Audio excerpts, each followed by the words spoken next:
video is called FNAF Tapes Springtrap Escaped. Oh great! And it was uploaded by Golden Lane Studio. Now this was sent to us by Santiago, which coincidentally was my name back in Spanish class in high school. Yeah, your boy name used to be Santiago. Santiago said, here's something spooky for the next Triple S. So I'm ready, Santiago.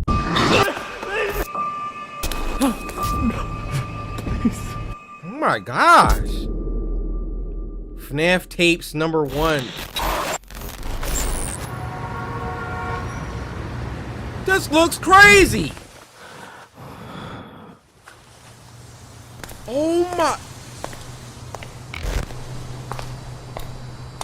Why does this look like a trailer for a video game? Oh my.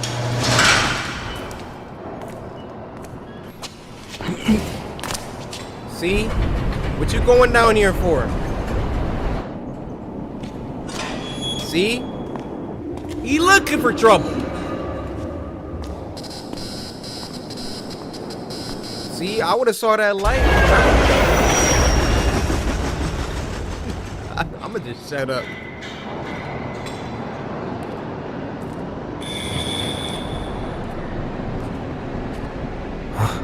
Oh, turn around. Get up out of there. Get up out of there.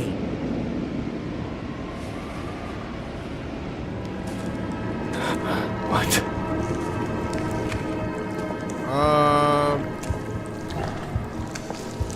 They eat people? Do the animatronics? I don't think they do that. They just kill you, right? Yep. Showtime.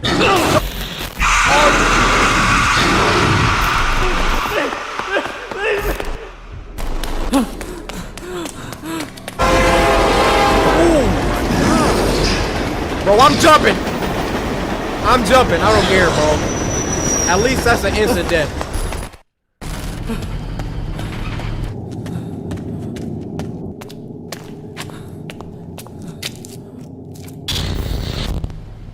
Bro, these glitches, man, they lighten me up. Oh, no. Please. Shut up with all that breathing.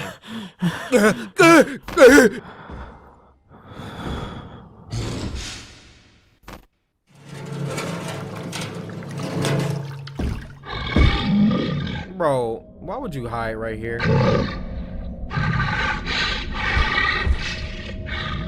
Is that even an animatronic anymore? Nothing's organic. Yup. Hit the door. Hit the door. Throw a bottle.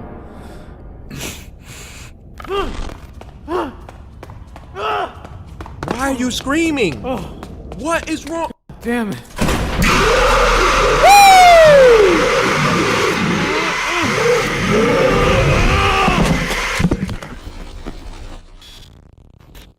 Oh. They gonna make us watch this? I don't wanna watch this! Oh, roll off, roll off! I am disgusted.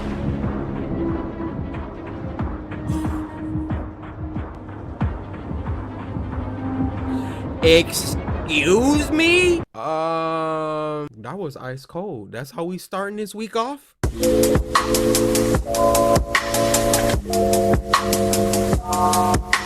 Now this next one is called Kidnap 96 and it was uploaded by Bune. Now this was sent to us by, yeah.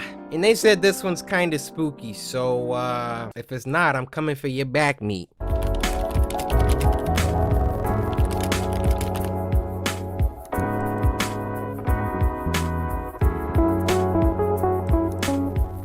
Oh, this is not an intro? I can't read any of this. Please post a new video. New video? This is you guys writing to me.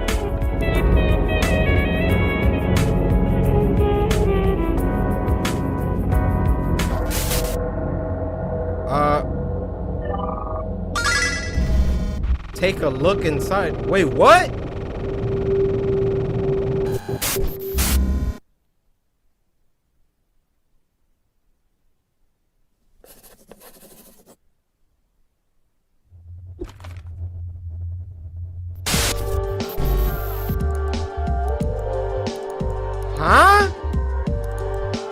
Bro, what is happening?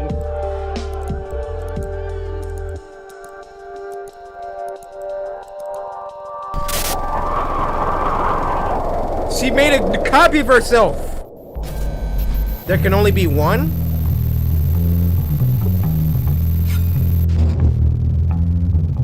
Oh my.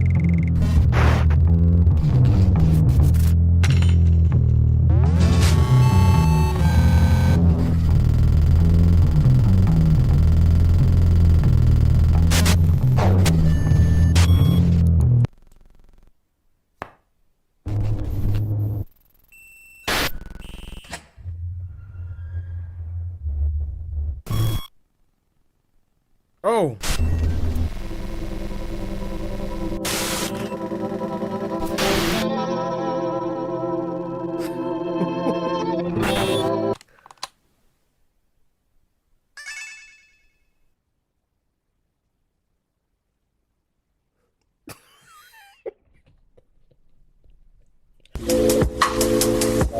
I feel like I just recovered from an acid trip. The animation style was super dope though.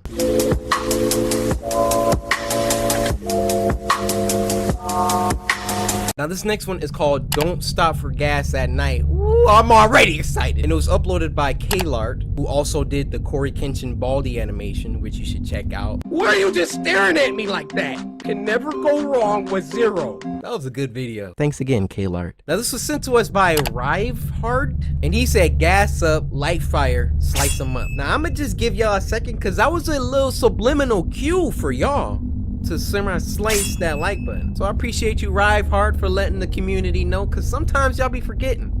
I'm like, I don't know what's been going on with y'all. Back in the summer of 2016, I got my first job. Hold up. Let me turn that up. Back in the summer of 2016, I got my first job at 18 years old. I was excited about the work, but not about the commute. Without traffic, it was a 30-minute drive both ways. Dang. And I normally got off work around midnight, and the last thing I wanted to do was drive a half hour to get home. During the first few weeks, I was still getting used to my new routine, and one of the first things my mother told me was to keep an eye on my gas tank, and if I ever needed more, I should leave early and stop on the way, but never on my way back. True. I understood her concern. I was a petite 18-year-old female, and I looked even younger. But being who I was, I half forgot, half ignored that advice. And one night on my way home, I realized I legitimately didn't have enough gas in the tank to get me to my exit. I pulled into the first station I could find, not caring about the brand or the cost of the gas. I decided to make it as quick as possible, and only put in about $10 worth, just to get myself out of there. I swiped my card and began pumping gas. And once it got to the $10 mark, I shut it off and printed out my receipt. Thinking the worst was behind me, I was about to climb back into my car and book it home, when a voice came from the tiny intercom above the pump. "Ma'am, there was a problem with your credit card payment." I paused and glanced at the guy at the counter. I got my gas. If it was an issue, that gas shouldn't have came out the pump, partner. I'm out. And felt a chill spiral down my neck. He was one of those tall, gaunt, sketchy-looking clerks, and was staring right out the window at me, beckoning me to come inside. I stepped back towards the gas pump and pressed the button on the intercom. "What's wrong with my card? I have a receipt. It went through just fine." Yeah. I didn't try to hide the annoyance in my voice. I didn't like the look of this guy, or the way he sounded. "I just need you to come inside, ma'am. Your receipt is incorrect. I'm going to need to run your card in here." Huh? He replied, a bit too quickly. I looked back at the guy through the window in frustration. There was no way I was going in there, where I would be alone with him. Exactly. He was staring at me wide-eyed, like some kind of creep. I stood my ground, pulled out my phone, and checked my credit card app. I held it up stupidly as if he could see it from there, and I pressed the intercom button again. It went through. I see it on my statement. I'm not coming in. Get in the car. "Ma'am, if you attempt to leave, I'll call the police. I have your tag number. Please come inside." I'll I show then them my shouted at receipt. him from across the parking lot instead of pressing the intercom. "Over $10 of gas, they're gonna call the cops? Fuck you. I'm leaving."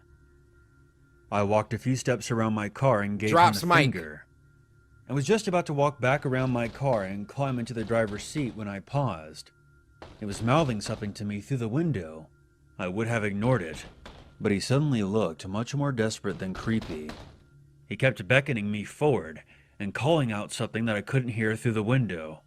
I must have made a weird look, because 5 seconds later he slammed a piece of paper on the window where he had hastily written, "Guy in your car."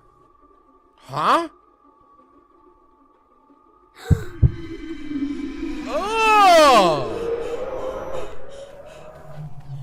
Oh, she running Looked in now. inside the station, and once I was there, the clerk locked the door and told me to get down. He had his eyes on my car and had a gun in his hand. I squatted down behind the counter and watched the security cameras as a tall guy in sweatpants Time out. I want to call attention to the detail of the animation. We got Pocky, we got price tags, we got warning CCTV, we got employees restricted, we got lava soda. Klar, we appreciate the attention to detail. Look at this. We got a Pringles. Amazing. I'm immersed. Well, I'm sorry for breaking y'all immersion, but sometimes you just gotta appreciate. I squatted down behind the counter and watched the security cameras as a tall guy in sweatpants and a windbreaker nudged my back door open, slid out quickly and jogged away into the night. Wow. I started freaking out. Turns out the clerk had noticed the guy hanging around the side of the building on the monitors. And as soon as I pulled in, he made a beeline for my car. He crouched down and opened the door, and slid himself inside as I was swiping my card, being careful not to close the door all the way behind him, so that I wouldn't hear anything. The clerk had noticed all of this on the camera. He did it to save her. What a legend! The clerk had noticed all of this on the camera, and immediately called the cops, who arrived a few minutes later. They searched the area and my car, but were not able to locate the guy, or anything that would lead back to him. The gas station clerk probably saved my life, because who knows what would have happened if I had driven off Get your neck with that flick! stranger in the back seat. I think the lesson here is obvious. It's not enough to be cautious. You have to stay alert as well. Be suspicious but not stupid. And always listen to your mom. Facts in the chat. Can I get a fax in the chat on that one? Yo, that was amazing. One patron. We gotta fix that, guys. We have to. The clerk was giving her all that static just to save her life. He could have just been like, "Ma'am, there's a man in your vehicle." Because the way he went about it, like, I probably would have hopped back in the car too. Like, sucker, I got the gas. I would have jumped back in the car. This sucker trying to.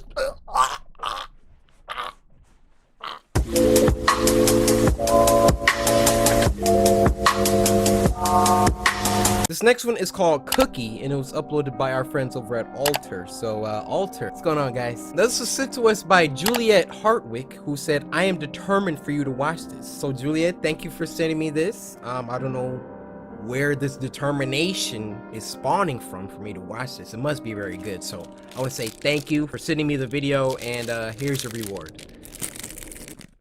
Juliet, don't start that. I'm just shove it in your gullet. Alter alert.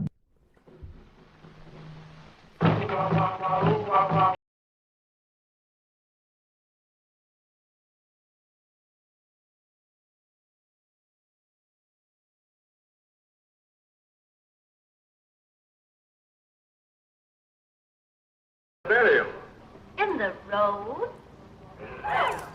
Driver, what is it? Driver, what is it? You're afraid of the men. She's British! Driver, what is it? You guys know, I was born in England. I moved to the US when I was a little tot. Ever since, I've been a waste man. Hey up, me duck. Dead body. So they dig the grave in the middle of the road. Where people pass all the time.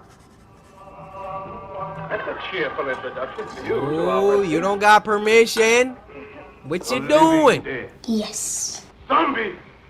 Zombies! Hey! She getting into it. Another one? Where's her supervision? Why is that not on the refrigerator? Out of reach. Hey. Hey. Oh my God, Jesse, thank you so much. Yeah, of course. How is she? He did a she was bad great. job. So we're still on for Saturday? 8 o'clock. 8 o'clock, okay? Oh, Great. she, Thanks again. Thank you. She did a bad job.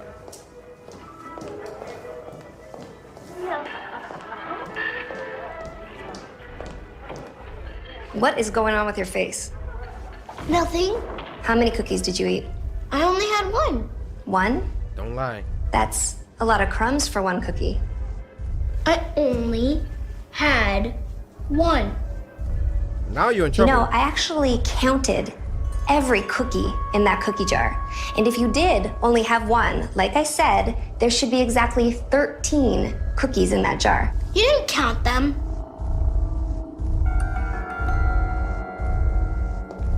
Ooh, smart mouth little girl. You know what else I'm about to count? These beatings I'm about to give you.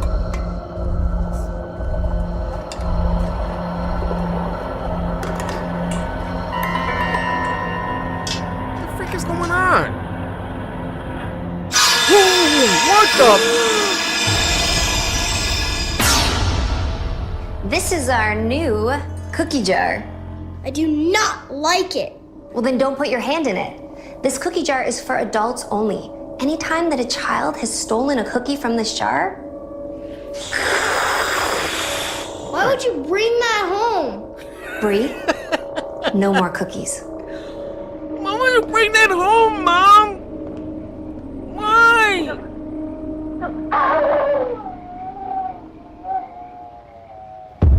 Bro, I wouldn't want to look at that. I'm just trying to eat my frosted flakes at the table and I gotta look at that?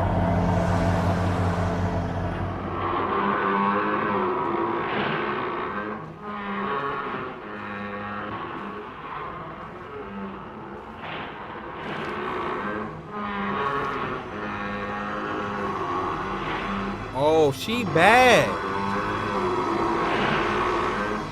Bad little girl.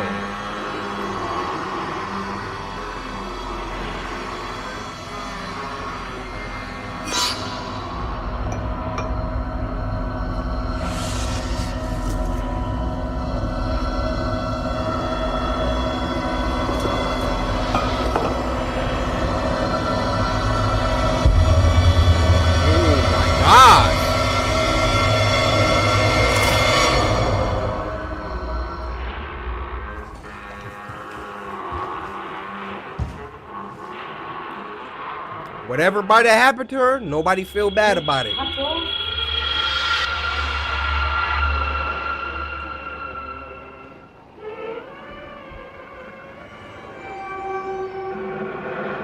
Ooh, that jar is angry.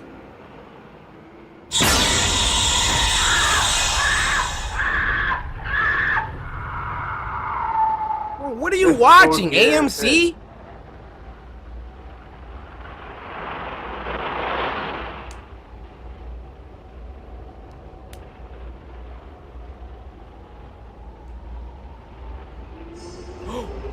What? It was on the TV?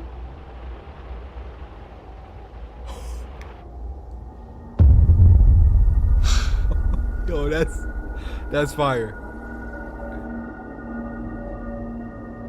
Mom!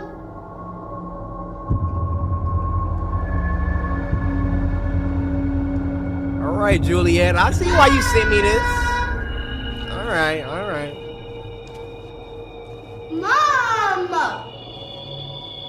What hard-headed little girl?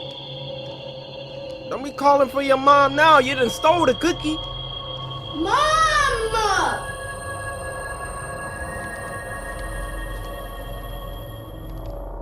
What is that? Oh, this is just a picture.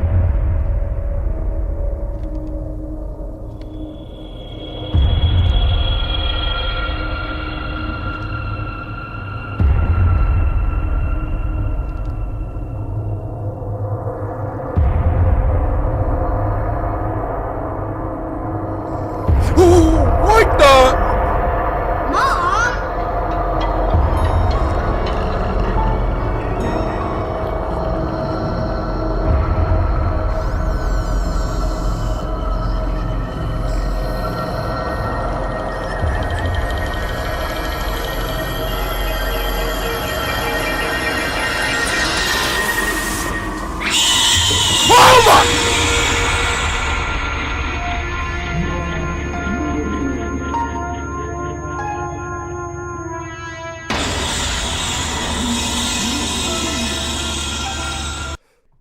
This is the face of pure terror.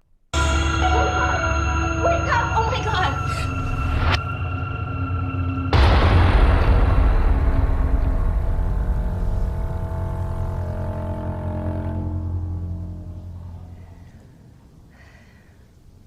Are you gonna be okay? These angles are crazy. Mm-hmm. All right, well, you know where my room is if you need me.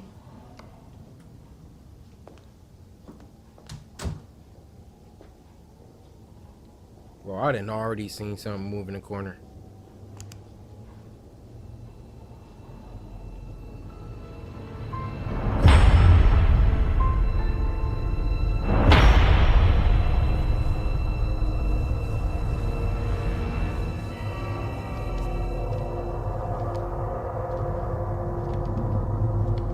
Bro, I keep seeing stuff. I'm tripping.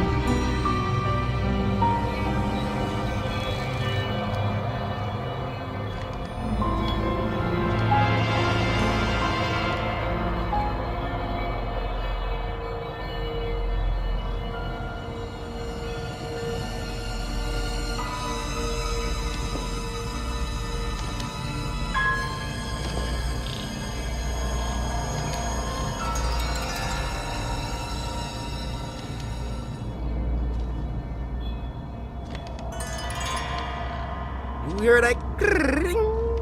Oh my. This is on point.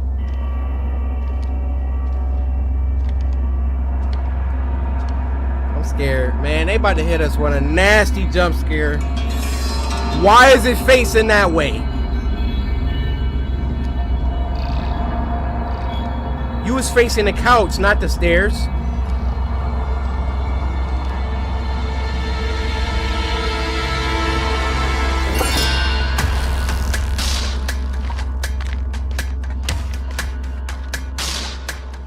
She for real walking outside right now?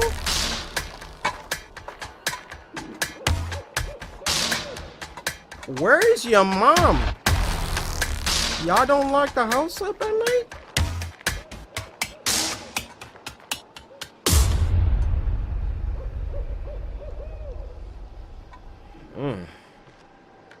You try to open my front door after 10 o'clock, the alarm going off. You shouldn't have did that. Shouldn't have did that.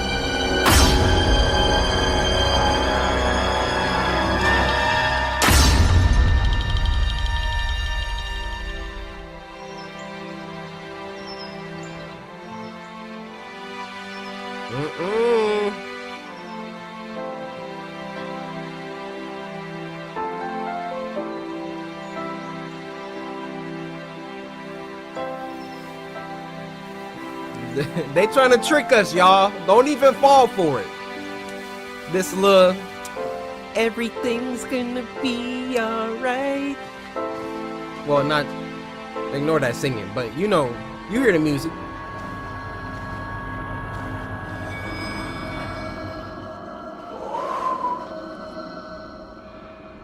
Bree, where's the cookie jar? I don't know. You don't know? No. Bree, did you take the cookie jar? No. Nobody likes a liar, Bree. Well, no more cookies in the house then? No more cookies.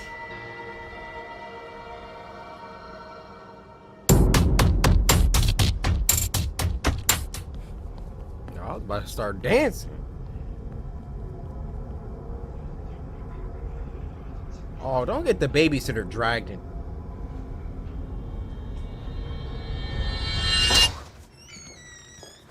Hey, how was she today?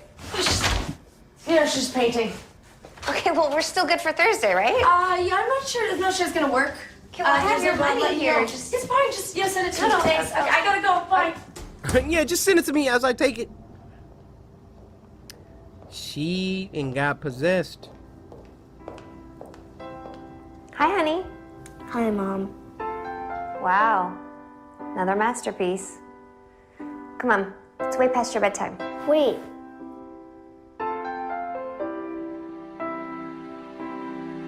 Perfect.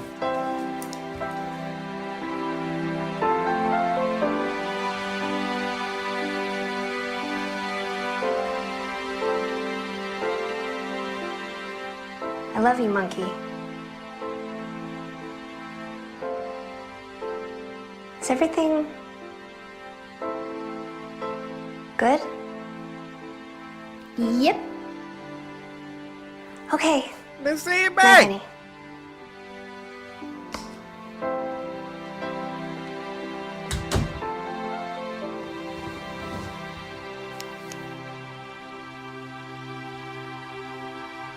Good night.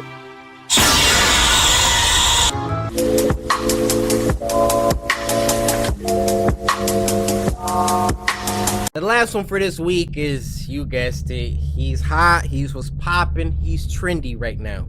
Siren Head, The Creation. Now this was uploaded by SCP Animated, and it was sent to us by Harrison White, who says slice that like button, but also that this is a sequel to the Siren Head animation we watched a couple weeks back. Y'all remember the one where the dude, his mom got bodied and then he took his dog to go fight Siren Head and then he got smacked up? This is a direct sequel. So if you haven't watched that one, go watch that one first and we on to the sequel. Shout out to SCP Animated. Y'all killing it. That's when his mom got bodied. Oh, no, that's him.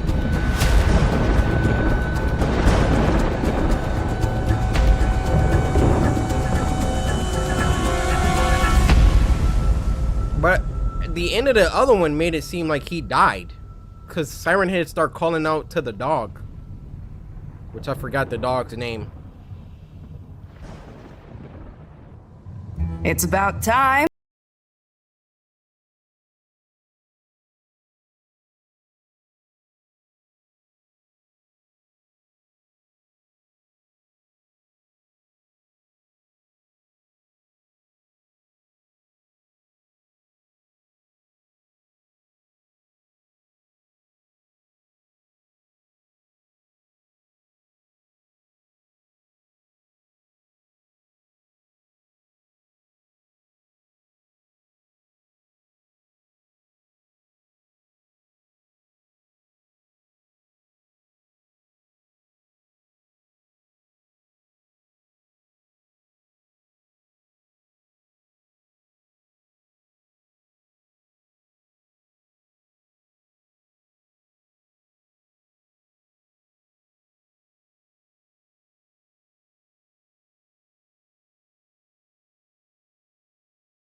Is tragic as yours, but it is complicated to say the least. In my former life, I was a doctor. Well, at least I was training to be one. When it all began, I was simply a resident, under the tutelage of the master surgeon, Dr. Vincent Henderson. God, did I respect that man. That's a nod to Trevor Henderson, the creator of Siren Head. There was no problem he couldn't fix, big or small. Man, if he wasn't set on fixing everything he could. Luckily, I felt the same way. I thought the two of us could change the world. I would have followed him to the end of the earth. Sometimes, it feels like I did. About 2 years into my residency, he became extremely focused on philanthropic aid. We started taking trips to hospitals in more impoverished areas, volunteering entire weekends at a time. He kept pushing me harder, saying that we needed to do more. It was our civic duty. I was constantly exhausted. I couldn't catch a break. If it was anybody else, I would have given up and found a new surgeon to study under, but he was so inspiring. I pushed through so much exhaustion and pain for him and for the people we were helping. Invariably, there were patients that we could do nothing for. Either we were too late or they were too sick. Over time, I started to become accustomed to death, as most doctors do. But Vincent took it hard every single time. He said it felt like he personally failed them. One night, we were closing up his practice, and he pulled a bottle of gin out of his desk drawer. Told me I could stay for a drink if I'd like. And of course I did. As the night went on, he got more and more distraught, going on his usual tirade, berating himself for not doing enough. He said that every patient who died in his care was a life that he'd wasted. No. That stuck out to me. He never said that before. So I tried consoling him, saying that it wasn't up to him what they did with their lives. Then he looked at me intensely and said, "Maybe not, but there is something we can do with their deaths." He had me follow him into an exam room at the back of the practice, pushed a floor-to-ceiling storage cabinet aside to reveal a metal door that I'd never seen before. Doc? Milo. Milo. Milo. Where are you, boy? No. Don't follow him. Milo. That's not him.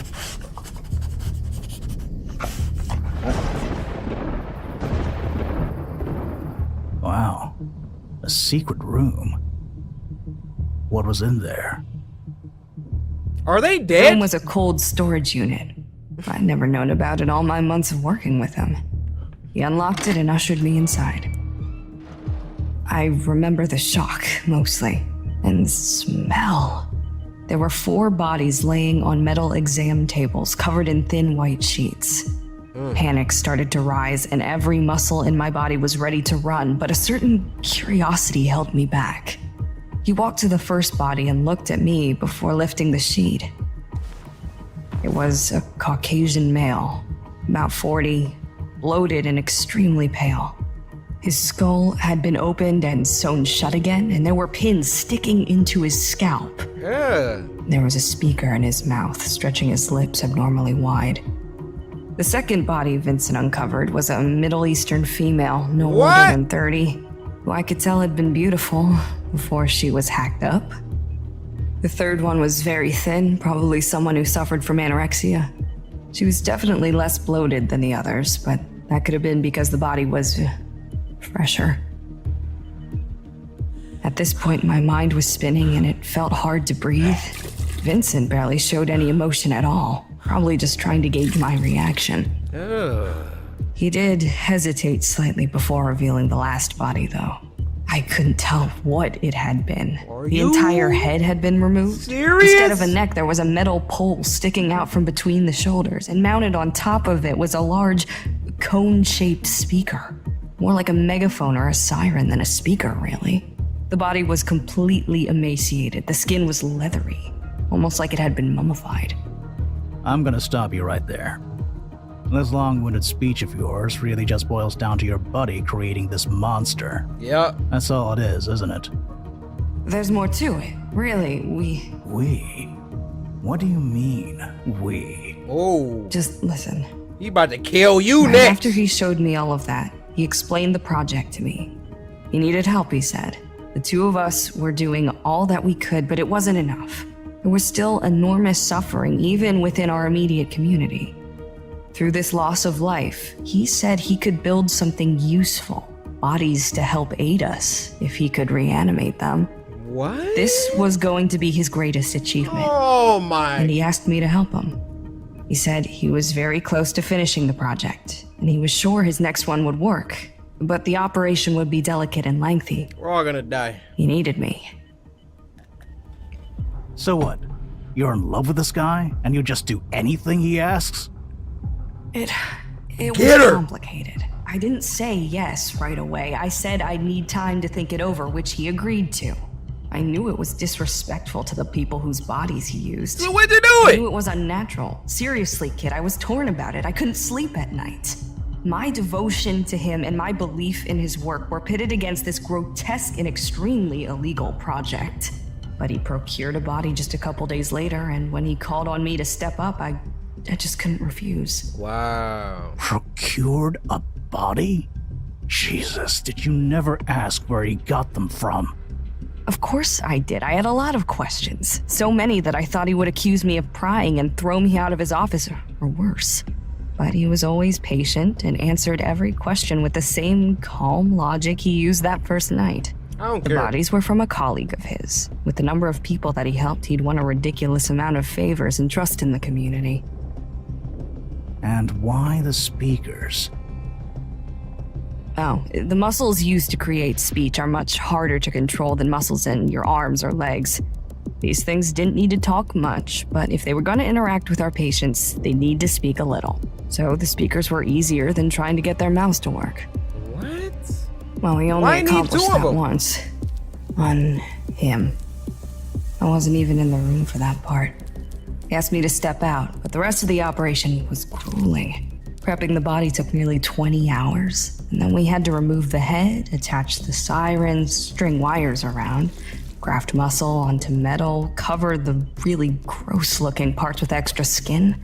It felt more like an installation than an operation in some ways. We pumped that body full of steroids, had it attached to huge monitors, used electric charges. It was my- so experimental. I had no idea how he came up with these techniques, if you could even call them that. So I was right. You made it. Sure, we both did. I felt conflicted the entire time. Who wants a helper like that walking around the hospital? Look, it got blood on the siren. You couldn't invest in like a automaton or some Dyson robot, or it's things you can do now. Boston Dynamics, y'all, you can hit them up. You done made. No one wants to look at this. No. I'm like angry at his reasoning. Once the thing came to life, you have to understand, I thought this would only lead to good things, less suffering. I was proud to some extent. At first, it seemed to go really well. We would give it simple commands and it would listen. We just kept him in his office doing little tasks under supervision. Then, I think, Vincent went back and worked on him a little more without me. How'd he get tall? He started growing. And by all laws of logic, that shouldn't have happened. He wasn't truly, really alive. At least at first. He became more violent and hard to control, and one day he just broke through the wall of the office and ran off. We tracked him down to this wooded area, and it wasn't hard. He created this path of destruction wherever he went. It wasn't anything like he does now, though. He was only about 10 feet tall at the time. When we found him, he was blundering around in circles and spouting nonsense from his sirens. He seemed confused, honestly. It was all just radio static and the occasional word jumble. Vincent and I tried to talk to him, but he either didn't understand us anymore or didn't care what we were saying. Eventually, Vincent decided he was a lost cause and wanted to try again with a sixth body. But by that point, I was thoroughly horrified at what our creation had become. I told him I was out. I couldn't continue the project anymore. And I've spent all my years since then tracking Siren Head, trying to figure out how to undo my mistake. Kill it! Milo, there you are. Oh. Good boy, Milo. Oh, no. Bro, that doesn't even smell like your master.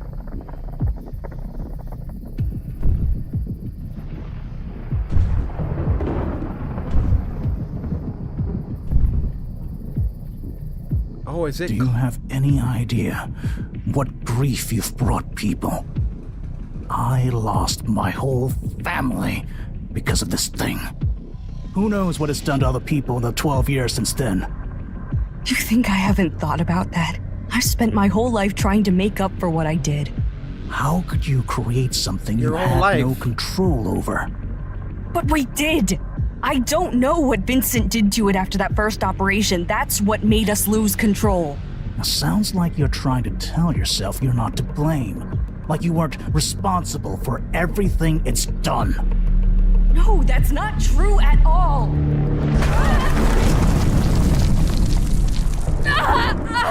Oh! what you get. Please, you have to help me. I don't think so. No. You killed my mother.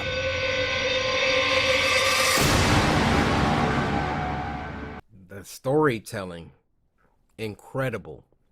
The animation, lackluster. Most of the time we staring at a panning in image. The storytelling alone is carrying the series. It's a great story. And the voice acting, especially in this one, dang, I genuinely cared about what that lady was talking about. But my boy Jackson, I got a feeling that's gonna come back to bite him. See, you always gotta turn that cheek, man. I know it can be hard. It's probably gonna come back and bite him. Either way, this is a really awesome telling of Siren Head. And I wonder what Trevor thinks about this. Like, he's probably just sitting back like, dang, I ain't even think of that. But alright, you guys, that's gonna do it for this week's episode of Spooky Scary Sunday. I'm gonna give this one an 8.5. I'm gonna give it a 9. We had some good ones in there. Definitely. Next week, I want y'all to get a 10 though. Send me the scariest videos. I'll be waiting. Next Sunday. First video of this week is called Copycat POV. It was uploaded by True Horror Stories POV. Now this was sent to us by Sabri over on Twitter, who said, I'm a new subscriber from Mexico. You're the only gamer I enjoy watching. Thank you so much. Or should I say, gracias. A veces estudio español. Es muy divertido, pero muy difícil. Antes estudiaba todos los días, but I have fallen off. Anyway, disfruta tu noche o día.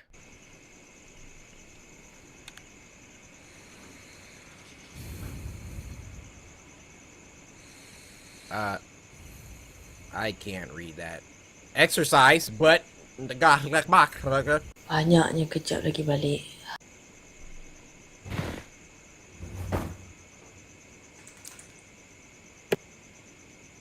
That sounded like a wet fart. What was that? Please. And the protagonist of these videos is always like on Instagram or Facebook or something.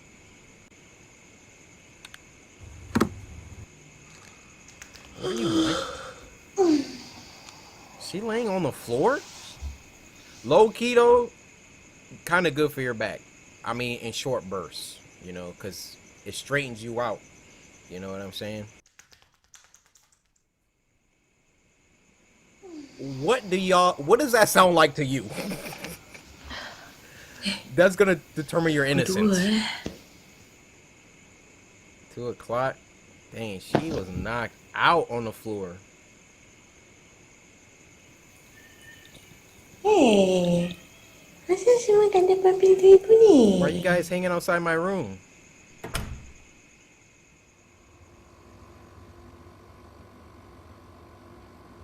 They not going in for a reason. Animals always know. They not going in for a reason.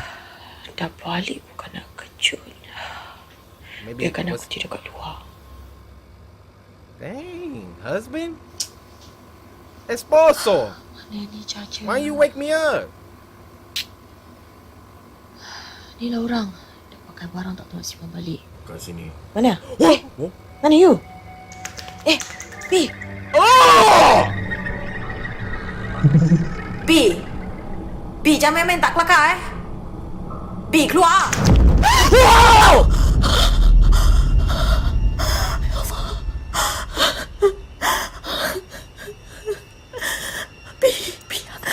That wasn't her husband in the bed! Bro, look at the door! Don't look down! Kata nak balik, ya Allah.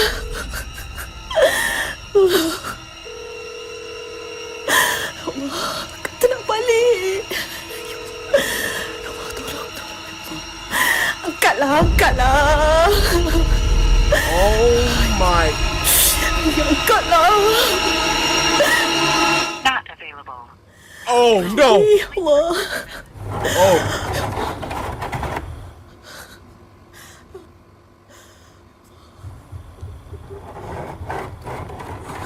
Is somebody pushing a trash can? Jangan kejauh aku lah. Apa tu? Punya apa tu? Turn the light on! Use a flashlight!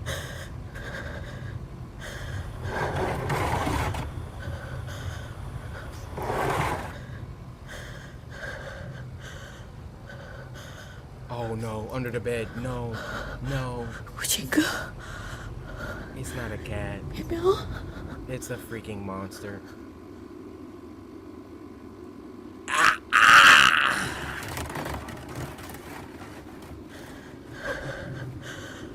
Right here.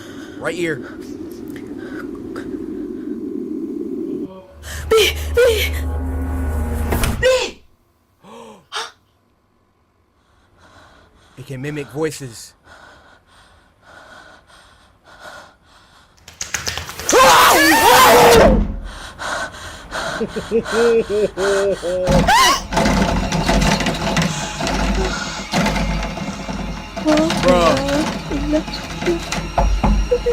Bro, jump out of the window.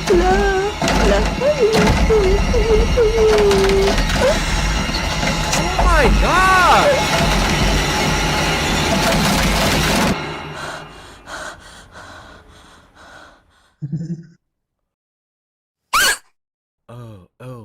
Oh, that was nasty. That was freaking nasty, dude. These videos are insane.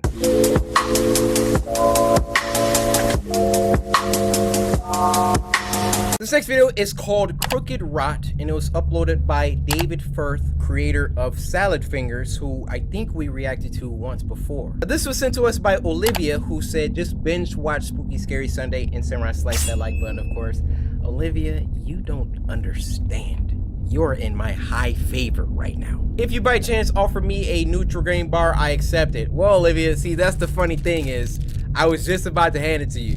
So you know the routine. We're only gonna do this once, all right? See, Olivia, you were doing so well. Open your...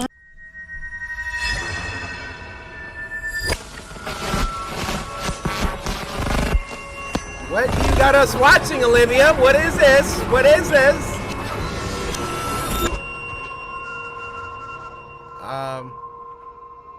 Oh, that was just a little studio intro. That wasn't...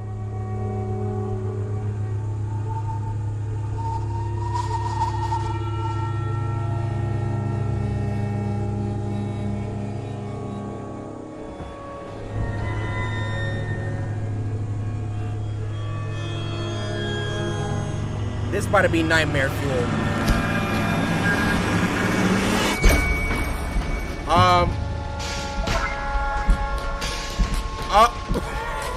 What? Why is he clapping? What the frick is this?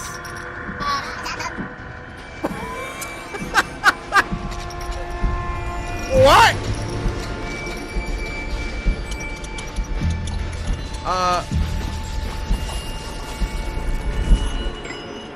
What kind of fever dream are we having?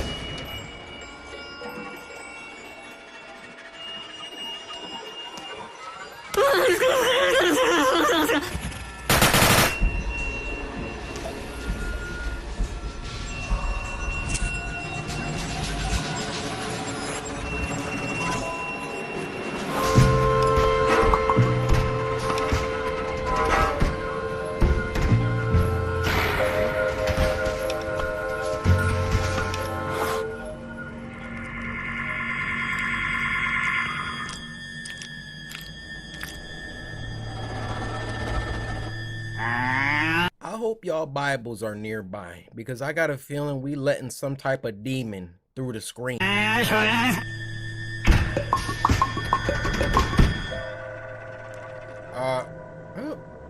are you salivating? What?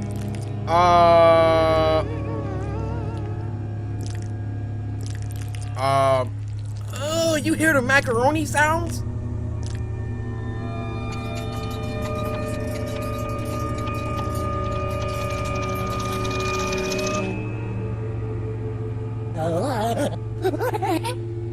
What the?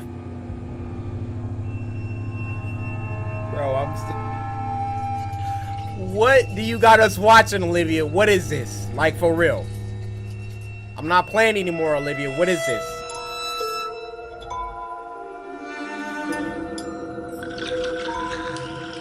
She letting her brain out? Oh my gosh! Oh my, what the freak? Bro! Relax! It's like a jab.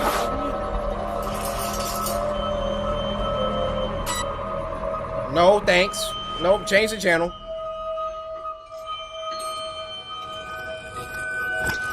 Yo, can we end this? Like...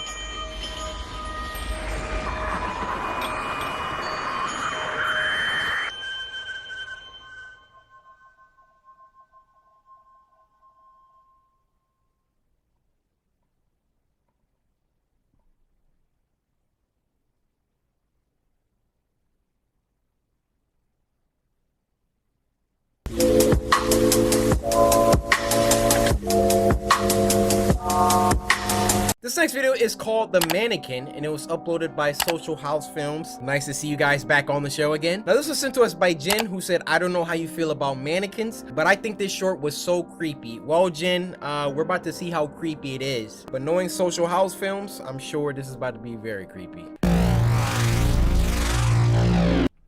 I'm done. I don't need it. Nah, roll the credits on that one. I'm kidding, guys. I'm kidding. Social House, y'all gonna have to do better than this. Are we supposed to be threatened by this? Because I'm not, all right? Maybe a little bit, but no, I'm just... Doesn't faze me. Doesn't faze me. What is this? It's supposed to be scary?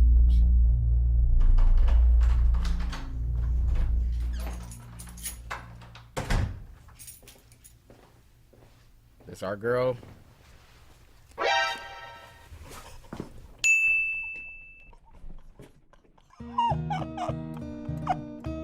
Do y'all see it? Do y'all see it? Hold on. Hold on, Victoria. What you got on, Victoria? Yo, is she repping the Shogun right now? Yo, this is too cool right now. This is too cool. Hold on. I'm about to be... Ah, my cheeks hurt because I'm smiling. Yo. I can't stop smiling.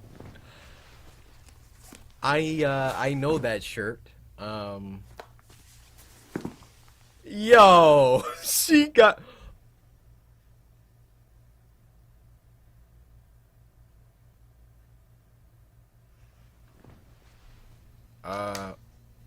Is that not yours? Because she looking like she never seen that thing before in her life.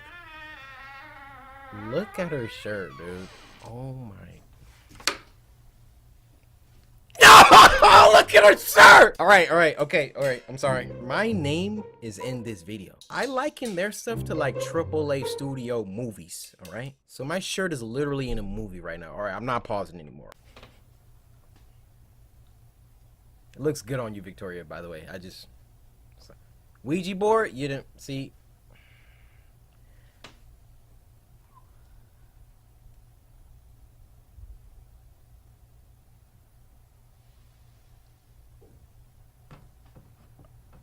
Oh, that thing does look nasty up close.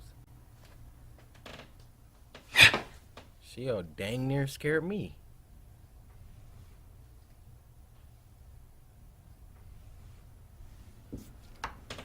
Okay. So is that like one of her works? Why wouldn't you? Hey, Emily, it's me. I just got home and your door was open, Looking at this thing. I saw that you have all these like sheets and things around your furniture, and of course I saw that tall thing in your room. Do you have anything that you want to tell me? Just keep in mind that if you're moving out, you need to give me 30 days notice. Give me a call back. Okay. All right, bye. Yeah, I would have closed her door right up. You know about to have this thing staring at me?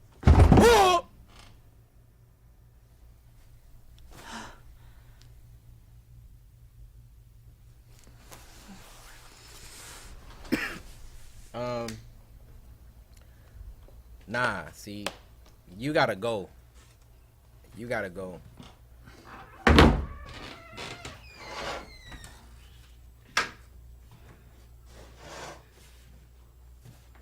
No breeze. You just gonna lean forward like unprovoked? I don't think so. I don't think so. And turn that thing around. There we go. This is why I like their videos. She actually does stuff real life people would do. Close that freaking door.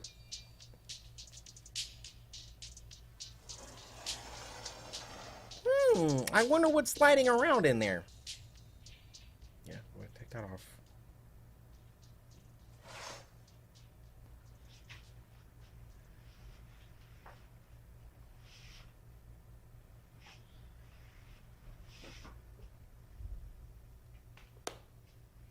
Bro, she got our shirt on.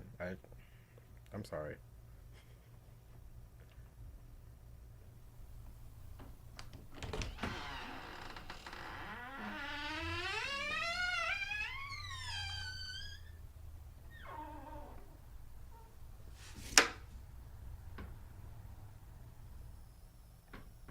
You about the ugliest thing I've ever seen. Sorry.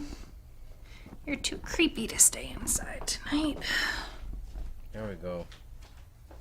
Oh, she taking it outside. See, if it was me, I would have deconstructed it. Wow. Took the arm off, the head, the leg.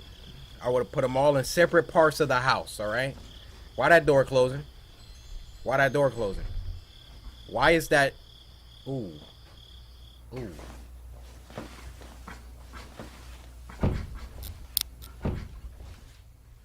Hello? Emily?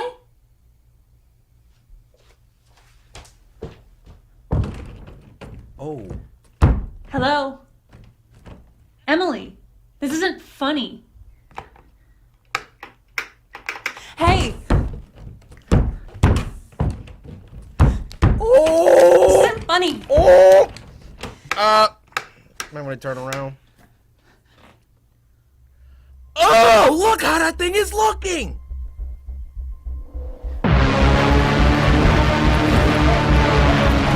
What the heck?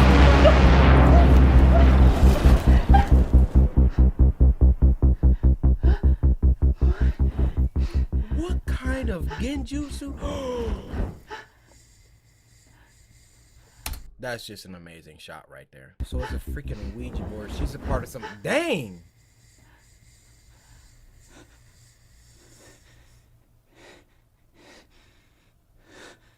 Why?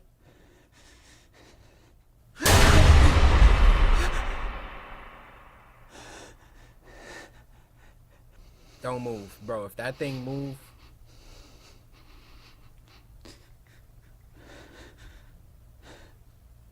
Oh my gosh. Oh! I knew it. I knew it. I knew it.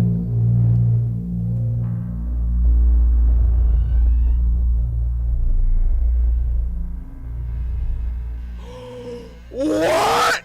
Oh!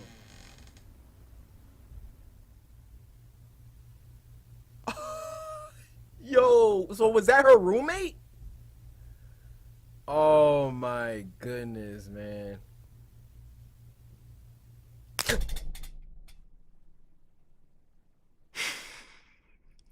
That's what the tweet says, stay to the end. Social House, they've been on the channel for a little while now. They probably been in about 4, maybe 5 Spooky Scary Sundays. This one is my favorite for obvious reasons, but also there's a reason why we keep coming back to them. The high production quality, all right? The AAA acting, all right? The plot, the events make sense, all right? So many of these that we react to, the main character just be doing dumb stuff. Hey, she did pretty much everything that I would do except for the deconstruction part. Anyway, please take a second, show them some love the way that they just showed us love. Run the views up for this video, drop some comments. Let's move on.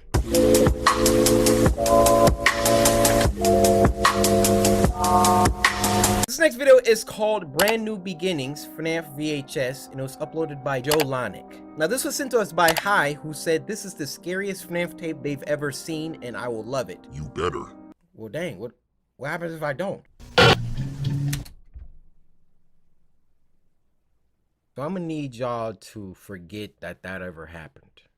I didn't just Harlem shake to whatever the freak popped up on my screen, whatever that was. Let's just act like I wasn't fazed by that. Let's rewind that. Okay, first time watching this.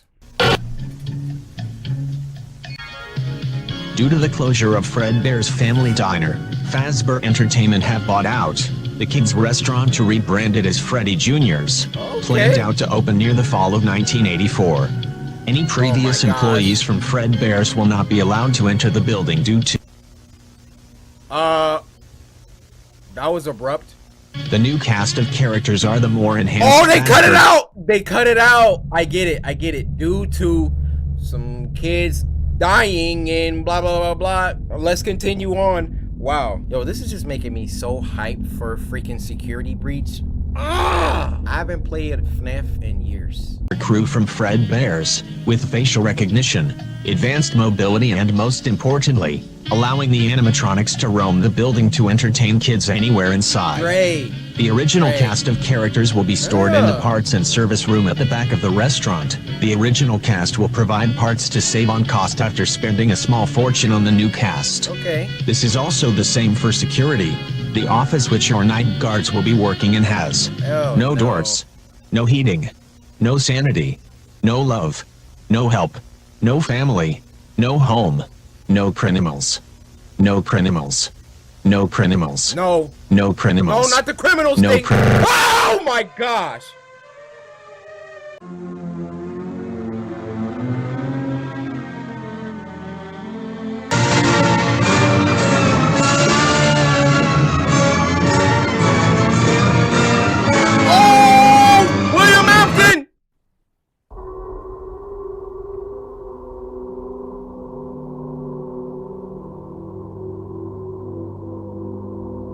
Okay, hi. This is the best FNAF tape. Squimpus McGrimpus. This is on that level. Leon. Charlie. The kids. Cave?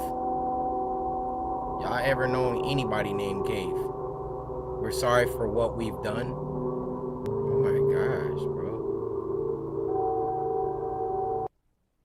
End it, please. I don't need another one. Y'all done got me about 3 times, but we're not sorry for your friend. Who? He will get what he deserves. A pat on the back? Did they move? I'm glad I... Yo, Joe Lonick? I'm a golf clap you. You got my respect.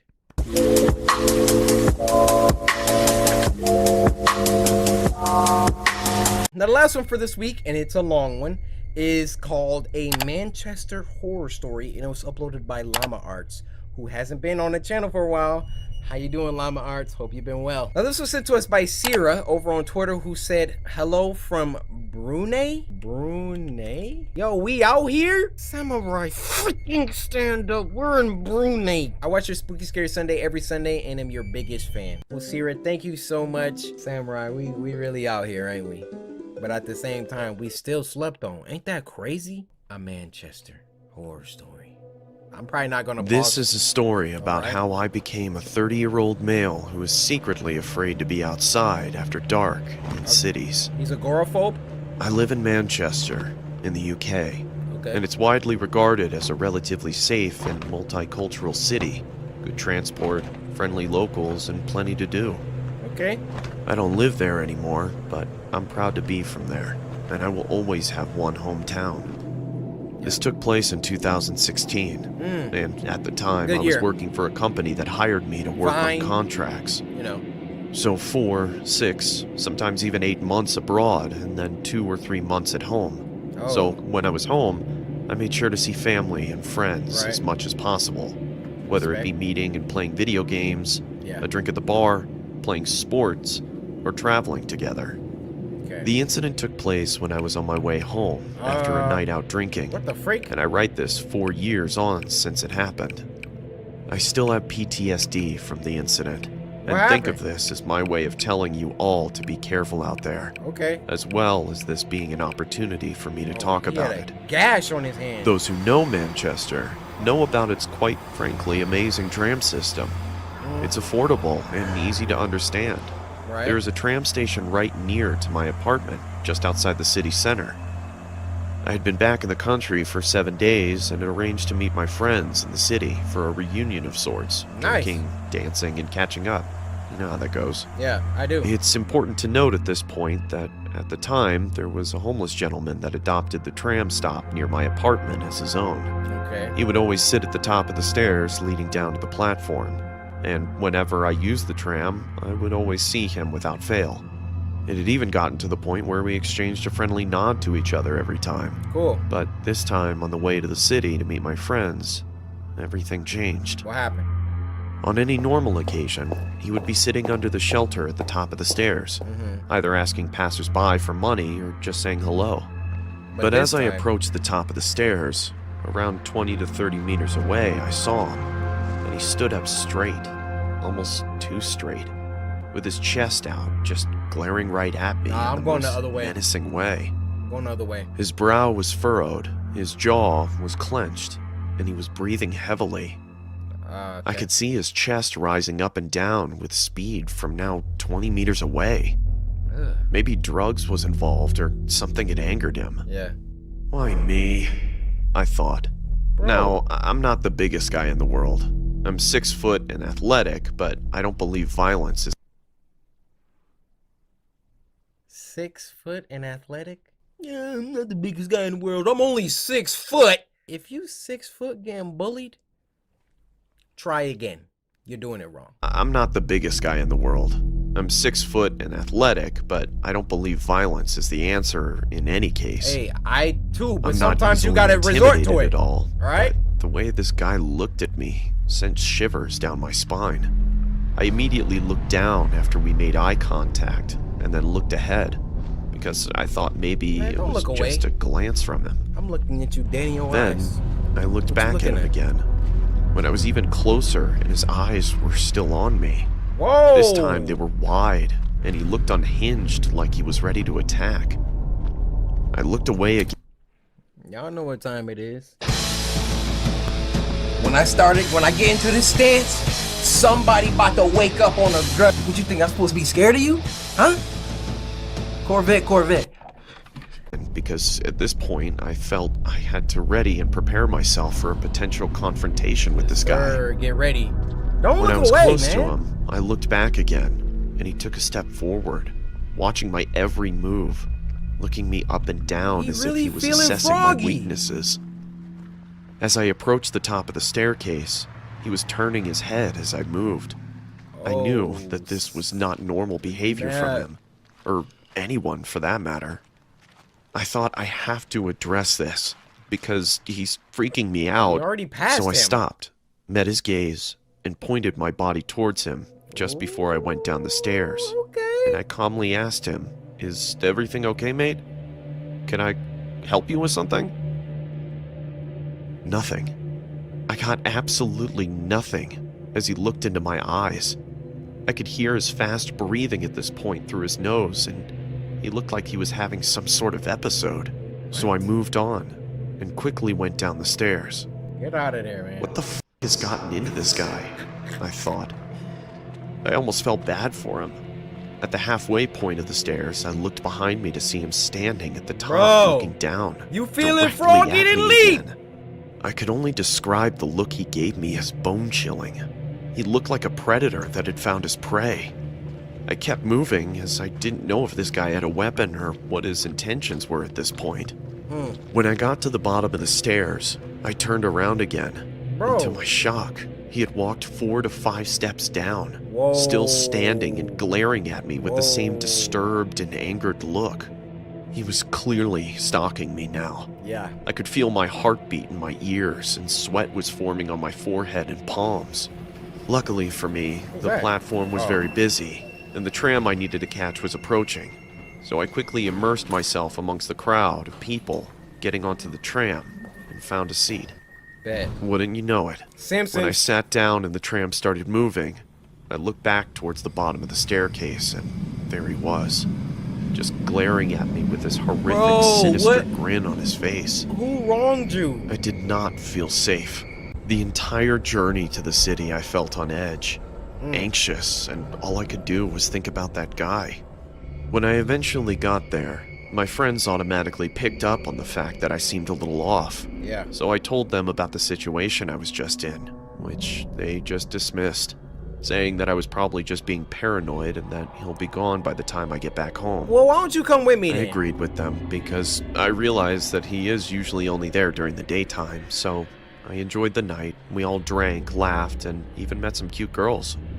Before I knew it, I was hammered, to the point where I had to look at my phone with one eye closed. My balance was off, and I felt like I could throw up at any second. It was around midnight and time to go home, so I said goodbye to my friends and arranged to meet the next weekend due to the success of this one. The last tram was approaching, and I had to run drunk as a skunk to make it in time. I got onto the tram, and when I got a seat and caught my breath, I remembered what happened at the tram station on the way back to the city. I felt sober suddenly, and I was honestly on the verge of an anxiety attack, until I remembered that I never usually see the guy late at night, which was comforting for the remainder of my journey. The tram arrived at my stop, and I got off.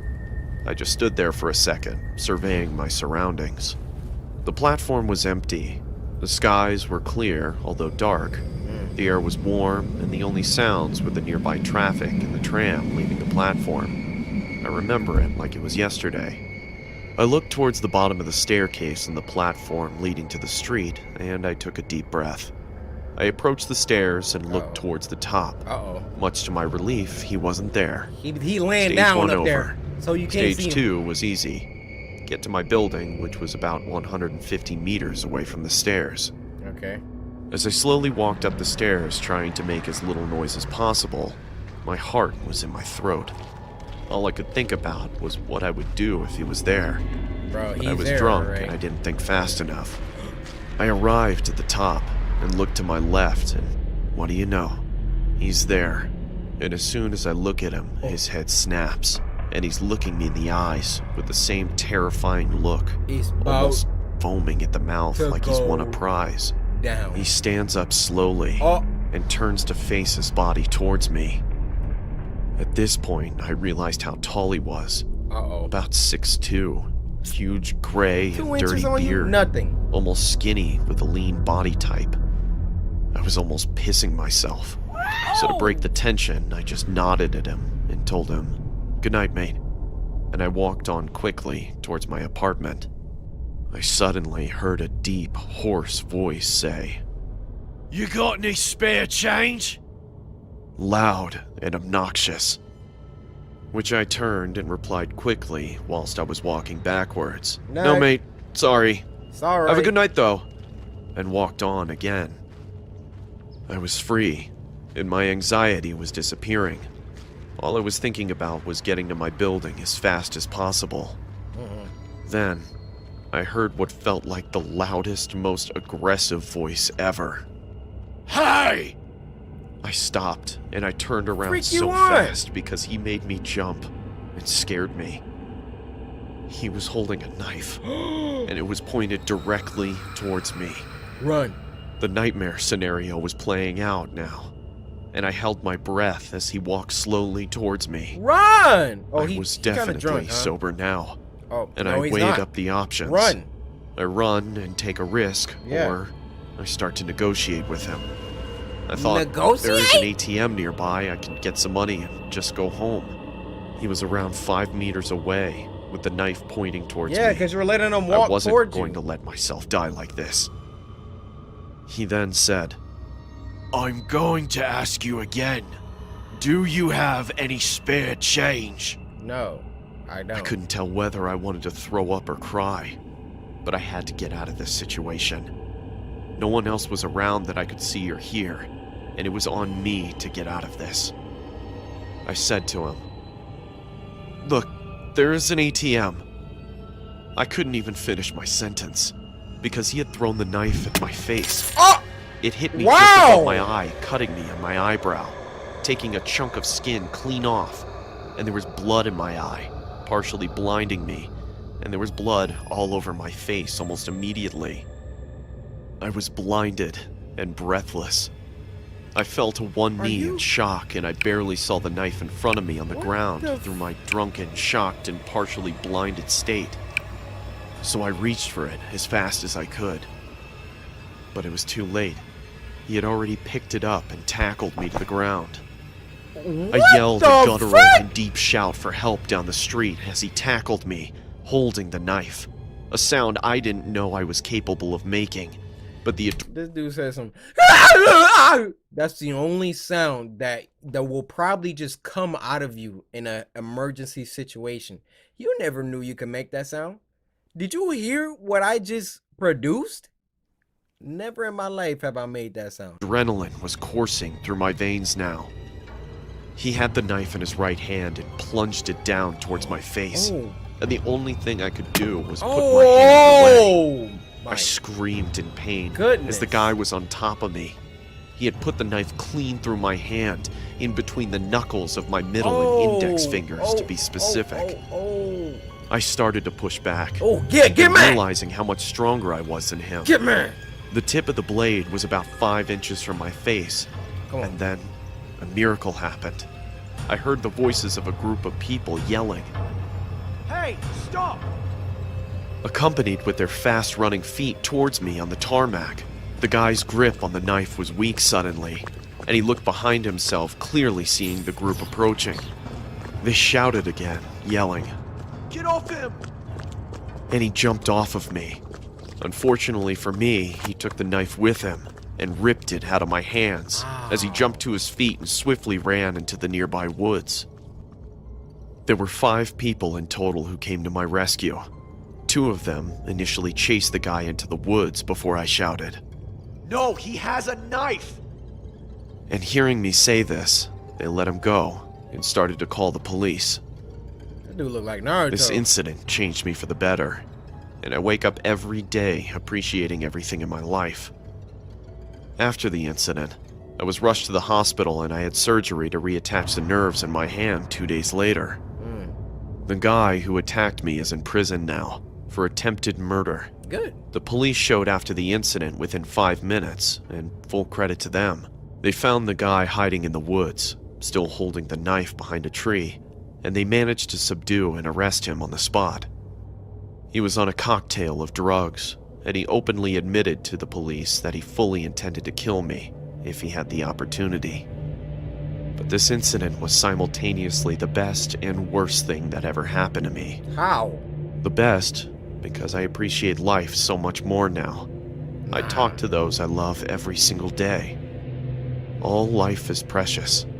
Tomorrow is not guaranteed, and we are all mortal. Stay safe and alert, and do not waste a moment, as you don't know who's going to be waiting around the corner. Yo, he was speaking facts at the end, though. That was amazing. Now, the first video of this week is called A Regrettable DBZ Cartoon.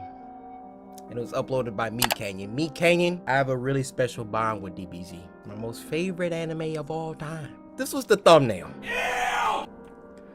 Look how they massacred my boy. This was sent to us by Red Cat Million over on Twitter. That's Goku's house. Chi-Chi, I'm home. Oh!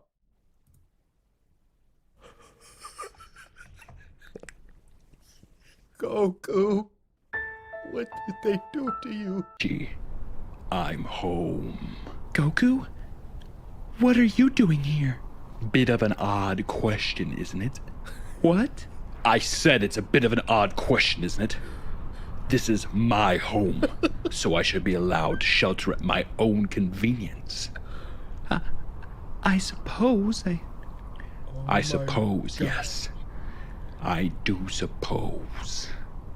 Tell me, Chi-Chi, where's my boy? My little monkey man? I don't know.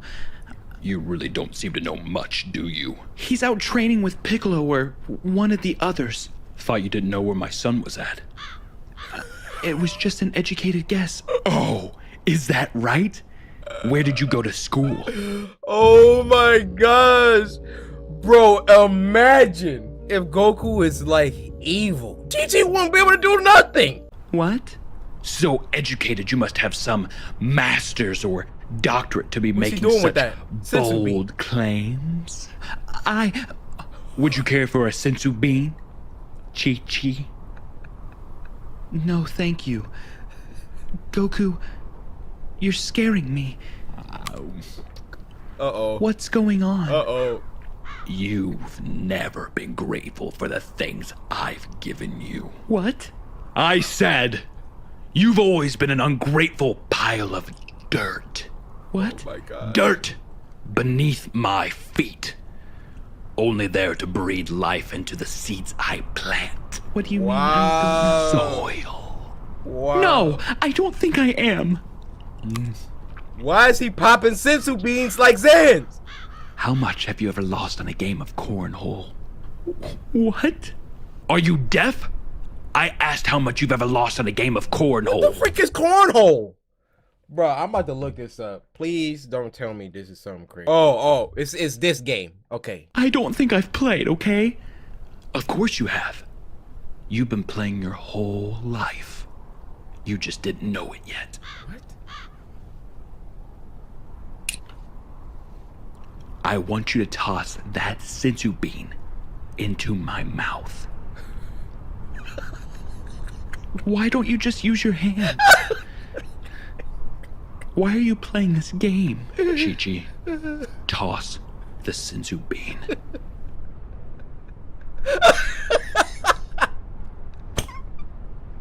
Please make it, please. Oh my gosh.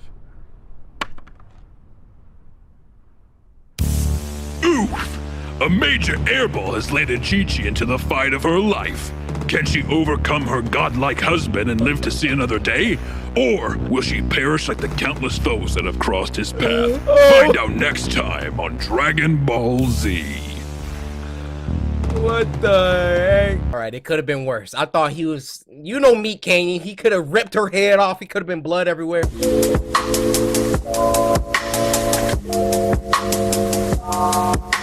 This next one is called The Girl in the Woods, and it was uploaded by our friends over at Alter. Now this was sent to us by Diana is Sweet over on Twitter. Enjoyed this video, Corey. Hope it doesn't scare you too much. You know who the freak I am? I ain't gonna get scared.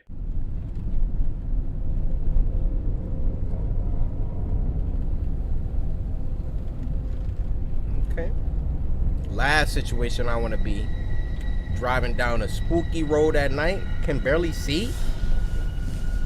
Nah. Whatever. Make sure this HD on him. Yes, sir.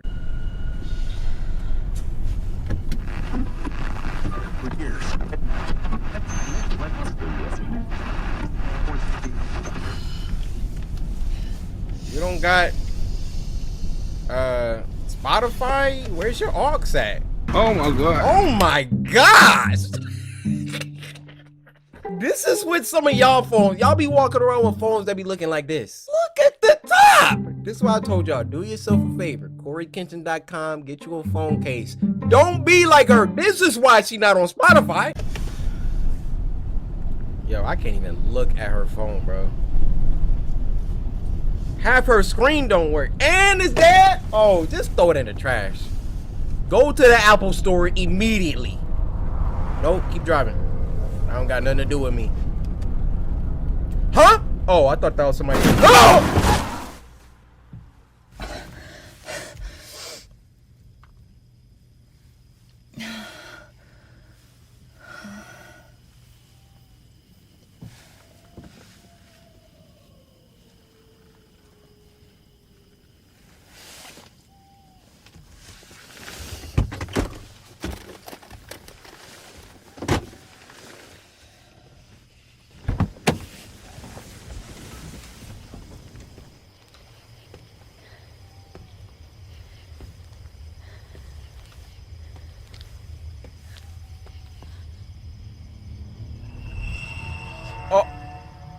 Please tell me that was an animal.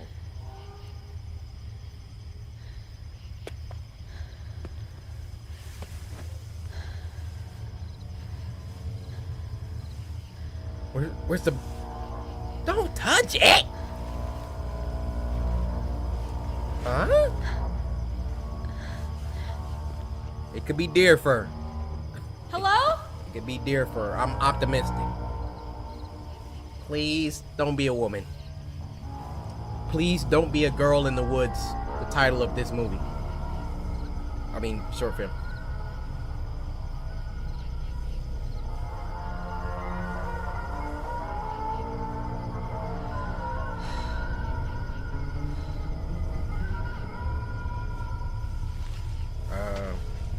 Not a good idea.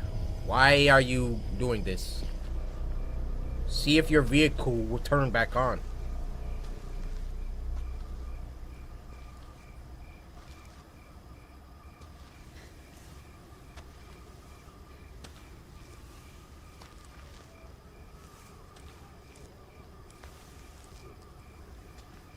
Prepare for the jump scare.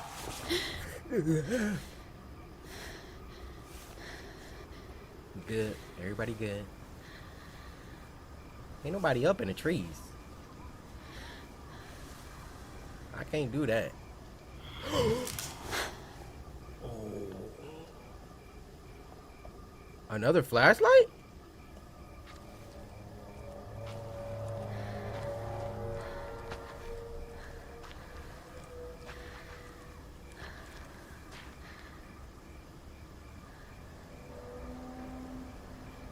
I know.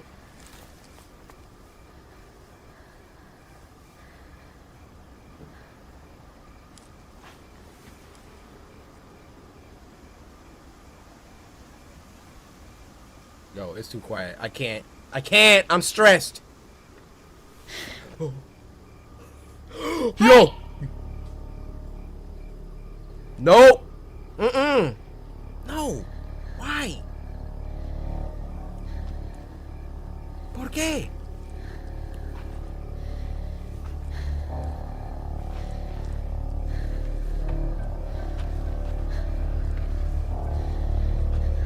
Why is she walking towards her, bro? Is that her?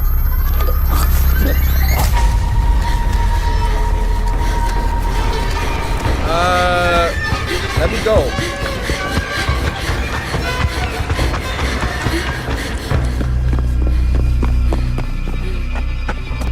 Kinda look like her.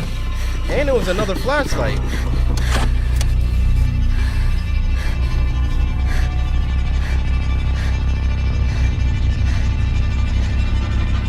It is dark.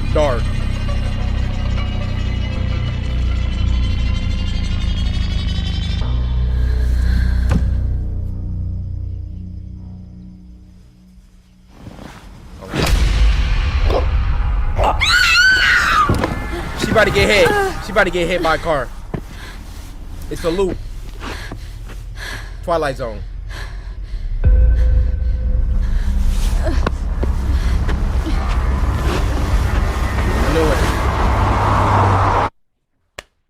Well played. Well played. That's straight out of a Twilight Zone episode.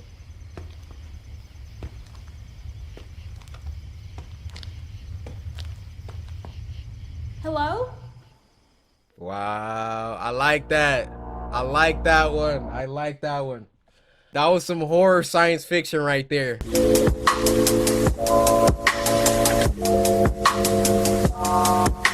Now, this next one is called Kenshin MP4, and this was uploaded by Baddington. Obviously, from the title of this video, Kenshin, look down in the description. Baddington said this video he made was inspired by me. So immediately, I'm gonna need y'all to go over to Baddington and subscribe and like this video. Baddington, you're a legend, man. I don't know what we about to watch, but thank you for making this. And this was sent to us by Molly on Twitter, who said, yo, this is a special one for you. In 1948, Japan was still recovering from the bombing of World War II. A squadron of Japanese troops were on a mission in Nagasaki when the troops noticed a building. Whoa, okay. All right, so some soldiers found some toys in a little building, and one of the toys was brand new. They didn't know who left these toys because the toxic levels in the area were too high. Squadron said they felt a sense of dread around this toy, and they called it Akuma no Bushi, the Devil's Samurai. Oh, I don't like that. I don't like that. So it has supernatural properties that cause anyone around it to commit seppuku. These next clips are from 30 years ago within that facility.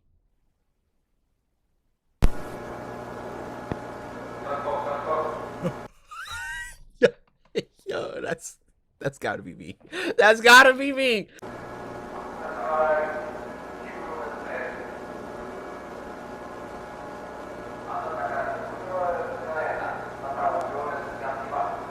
Uh-oh.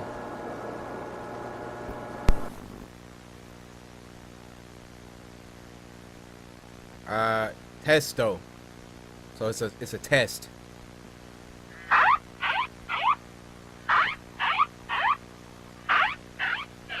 Hey. Listen. Oh, okay. So it didn't do anything. Another test. This reminds me of Pizzeria Simulator. Y'all remember that one? Hold up, roll a little clip, Corey. You are not to return. Begin audio prompt in 3, 2, 1. Yo, I miss playing FNAF games. When the next one coming out?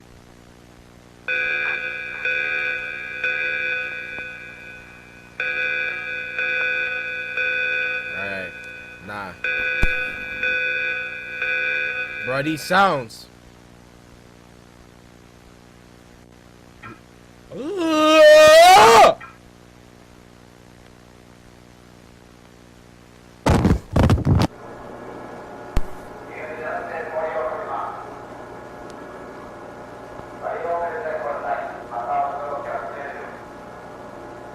Bruh, imagine being one of the people getting sent into the room. Another test.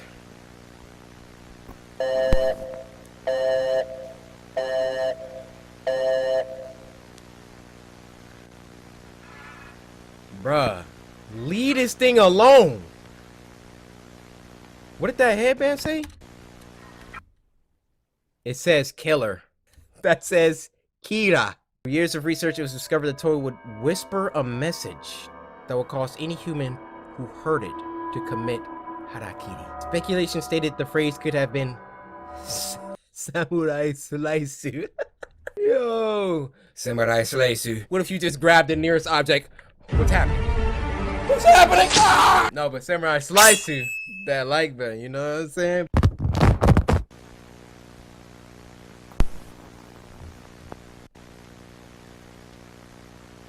Another test.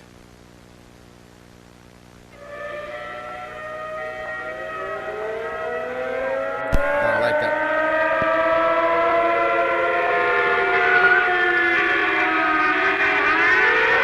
I don't like this. My skin is crawling right now.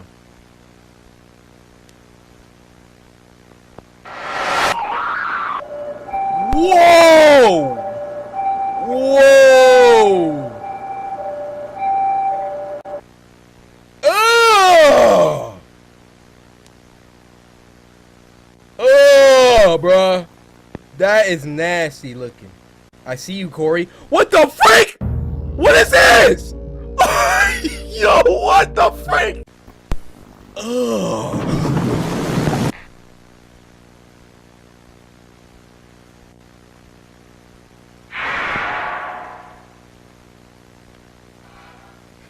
Bruh, chill!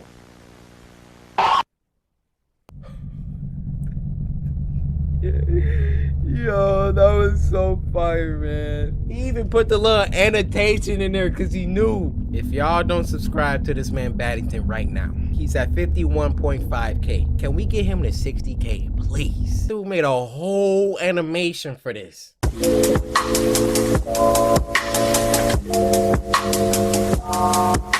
This next one is called The Lady in Black, and it was uploaded by Spencer Keller. Now, Spencer does scary short films. We actually reacted to one called She Knows, and that one was fuego. Now this was sent to us by Bree over on Twitter, who said a lot. Corey, watch this with your light off. Love from Dominican Republic. Hola, buenas tardes o noches. Whenever you watch this. ¿Cómo está todo? Remember to like and subscribe. Oh, and hit the bell. Bree, this is what I'm talking about. See, I let y'all know earlier. Now Bree letting y'all know.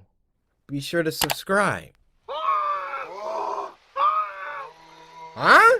Yeah, so I've been Squatch calling about 25 years now, and I know that how they know what a Squatch sounds like if they ain't never seen a Squatch before?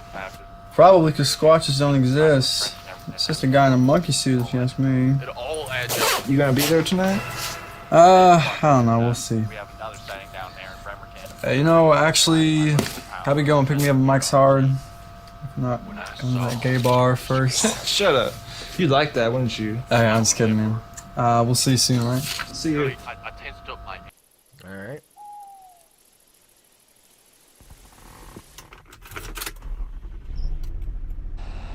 The quality is so high, like.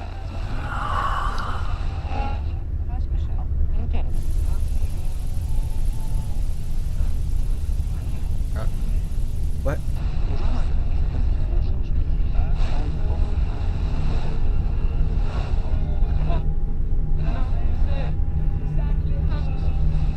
Bro, what's wrong with everybody radios? This episode. Where's this? Oh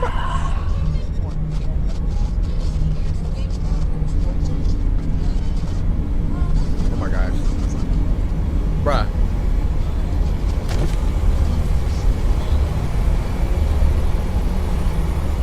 Get out of the vehicle.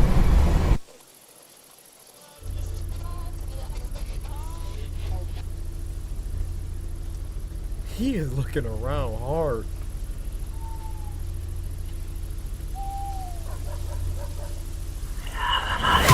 Whoa! Oh my gosh!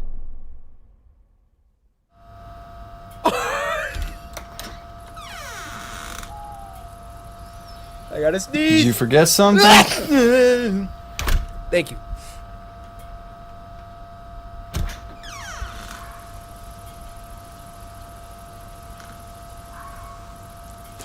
Ryan?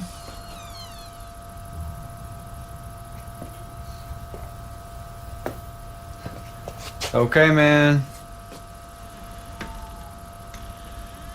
Oh, heck no! Very funny, I get it.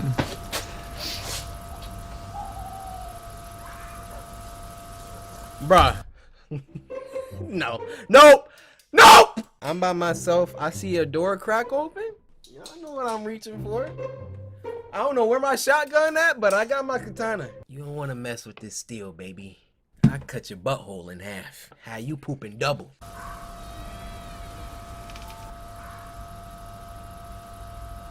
Y'all hear that loop of the sound?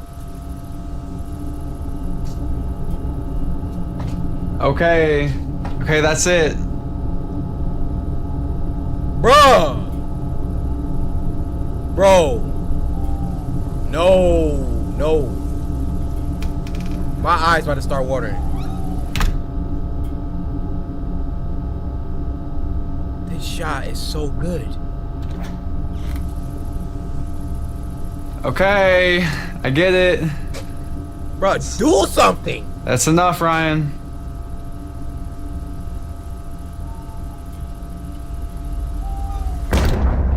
Okay, Ryan, you're gonna break the door.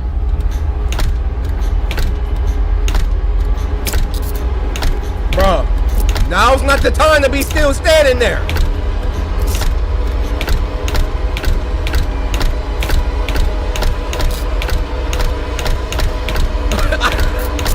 Honestly, I'll probably be shocked, dude. Like, what do you do? Ryan. Please stop. That's not Ryan. I'm serious, man. That's...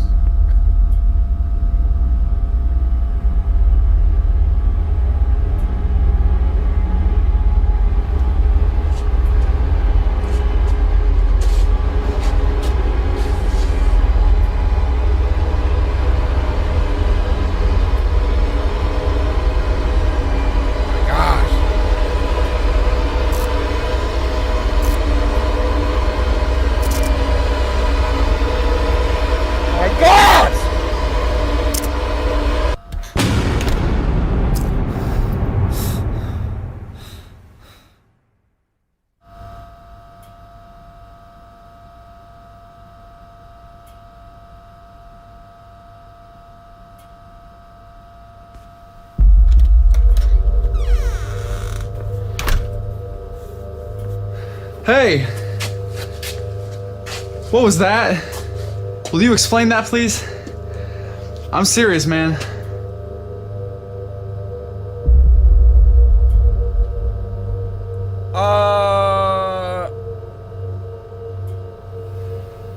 Ryan.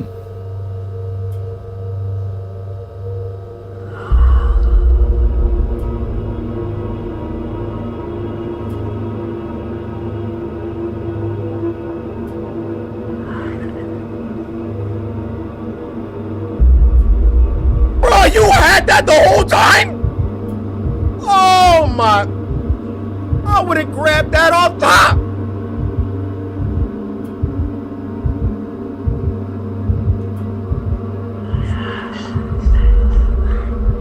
Ryan by these buckshots.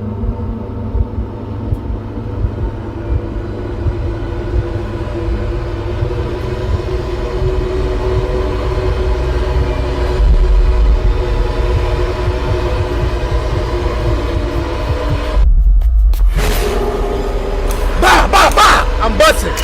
Yes, sir. Pull it. Oh my gosh.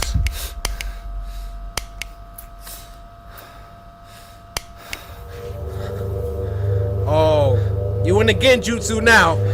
You had one chance.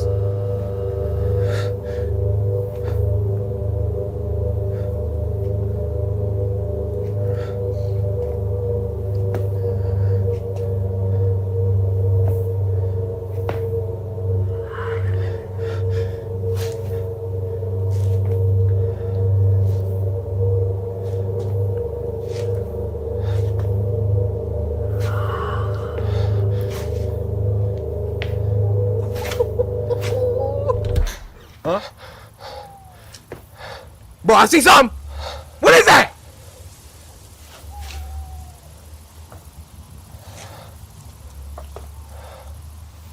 Why would you turn away from the door when it just opened by itself? Why would you do that?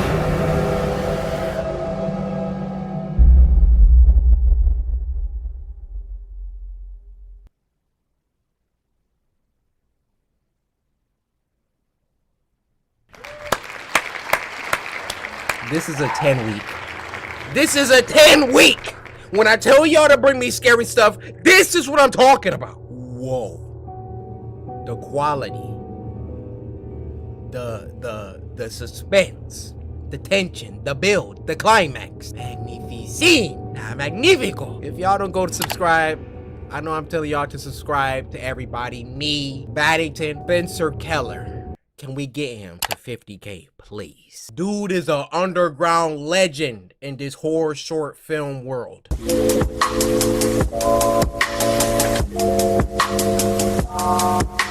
This next one is called Diet, and it was uploaded by Social House Films. We've reacted to a few of their amazing films. ASMR, The Devil's Door.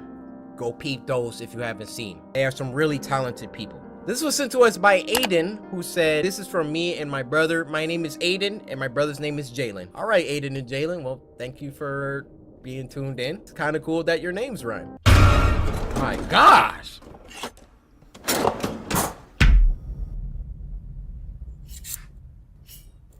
Bruh. The quality is off the charts this episode. You can tell in the first 10 seconds, the shots, the focus, the sound. You can tell in the first 10 seconds the good from the bad. Dang. Calm down.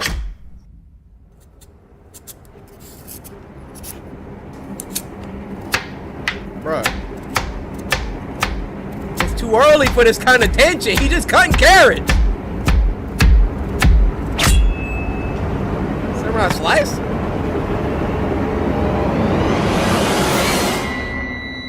Bro, is that carrot like alive? Bruh, this.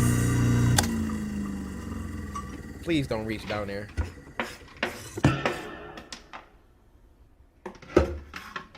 Bruh, it's One Piece. Oh my, Final Destination. His hand about to get grinded up. Bro, I cannot reach down there. Like, I have a phobia. I can't. It's a 1 carrot! You gonna eat that? Ugh, bro. I'm sorry, I couldn't.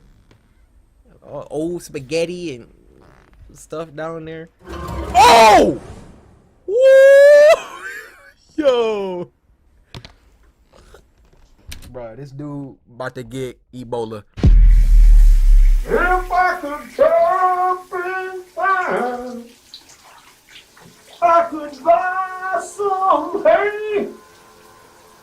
What? You and me and everybody. Are those carrots? On the... What? What? For me and for everybody. And for everybody.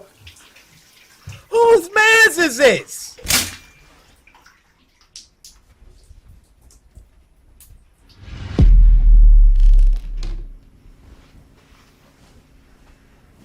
Bruh, them carrots is nasty, bruh. And I think eating carrots is a great way to lose weight. Like, I lose about like 10 pounds every You look sick. month or so, you know? So, I mean, yeah, so I've lost about 100 pounds over the past like 10 months. You know, I mean, sometimes you feel a little bit like woozy because, you know, you probably feel like you need protein or something. Look at your freaking... but, you know, you just have to trust the process. That's part of the process. So, you know, and there's so many different ways to like carrots and,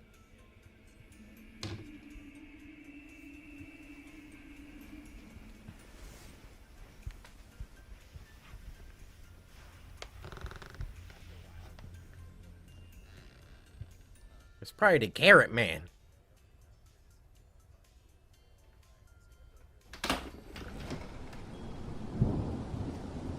About to chastise you about eating carrots while you in the bathroom.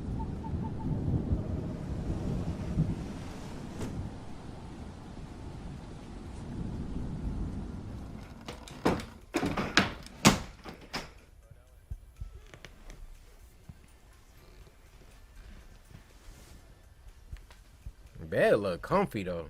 What's that, a king?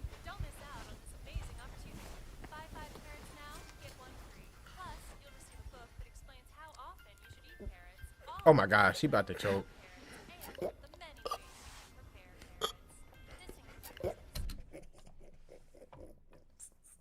Hey, somebody get this dude an adult.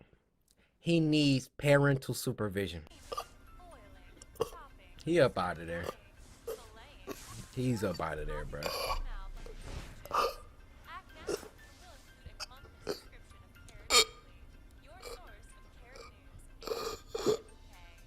Bruh. Bruh, I'm just hitting your chest. Don't just go out like that. Another one bites the dust.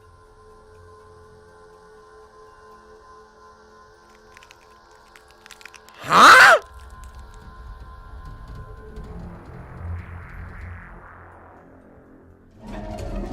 Oh! What the freak was that? Victoria. What kind of photo editing? She looks so nasty. Moral of the story, don't eat carrots in the bathroom. Or anything for that matter.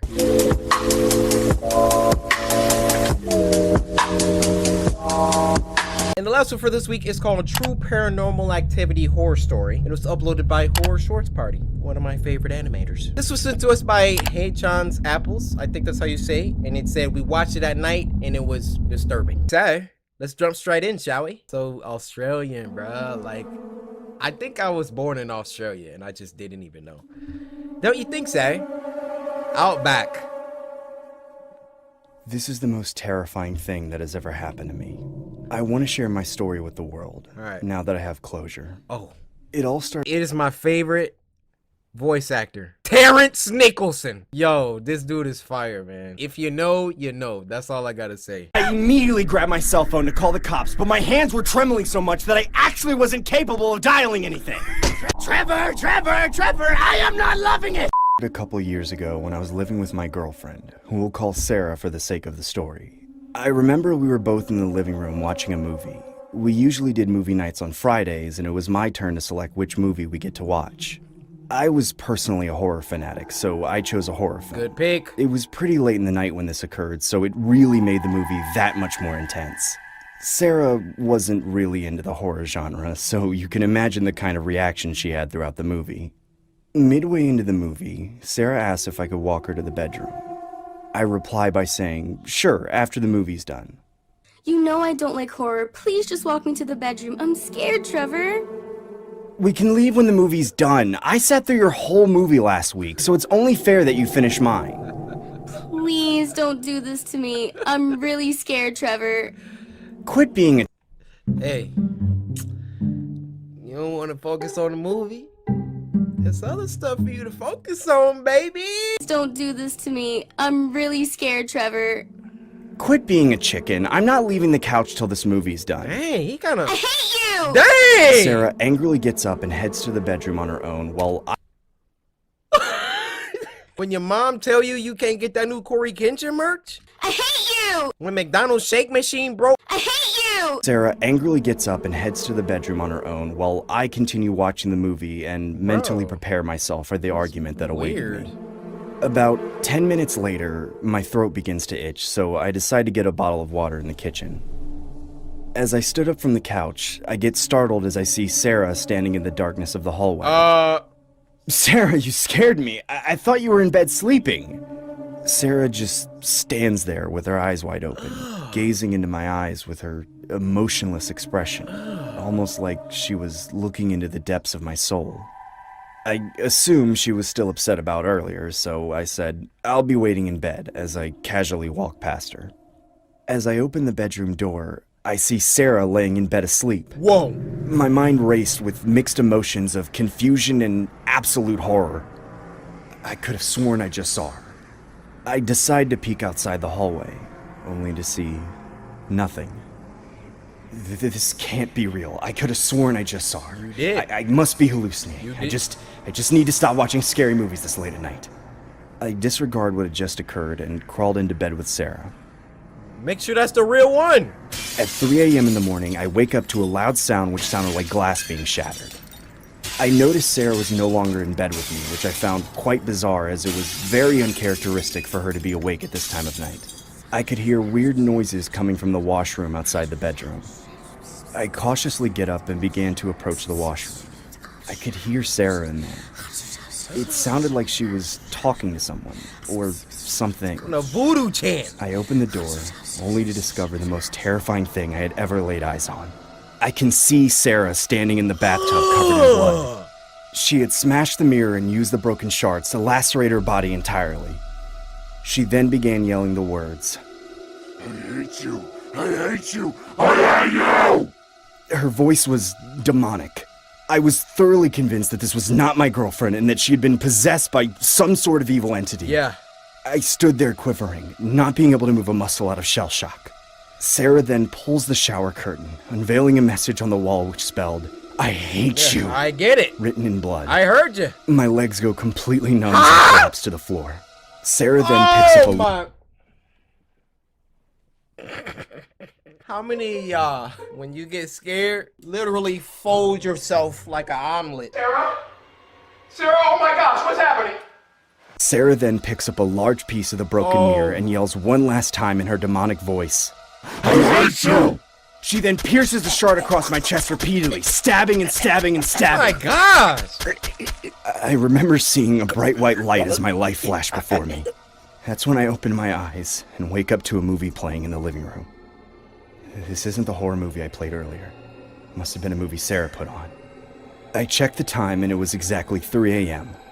I looked to my right only to see Sarah staring dead at me with a grimacing look. What's wrong, Sarah?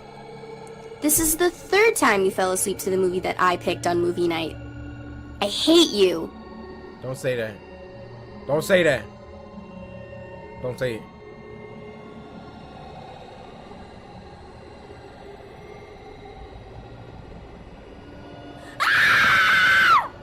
Sarah?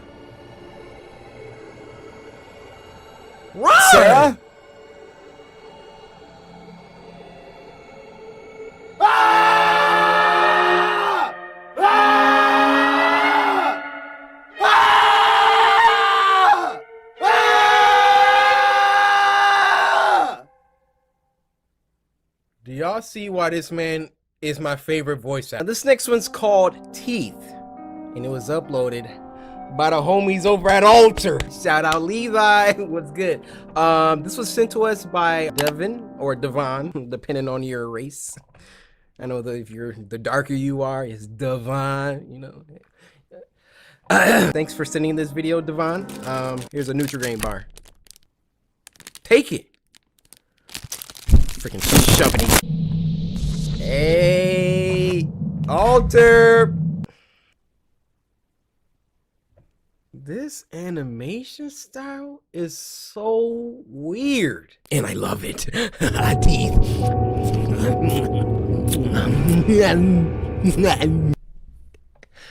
I'm sorry, guys. Explain that.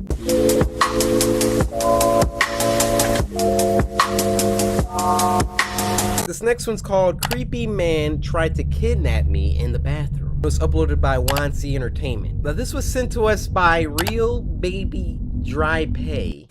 Real Baby Drip A. Creepy Man tried to kidnap me. People call me Yaya. This happened to me.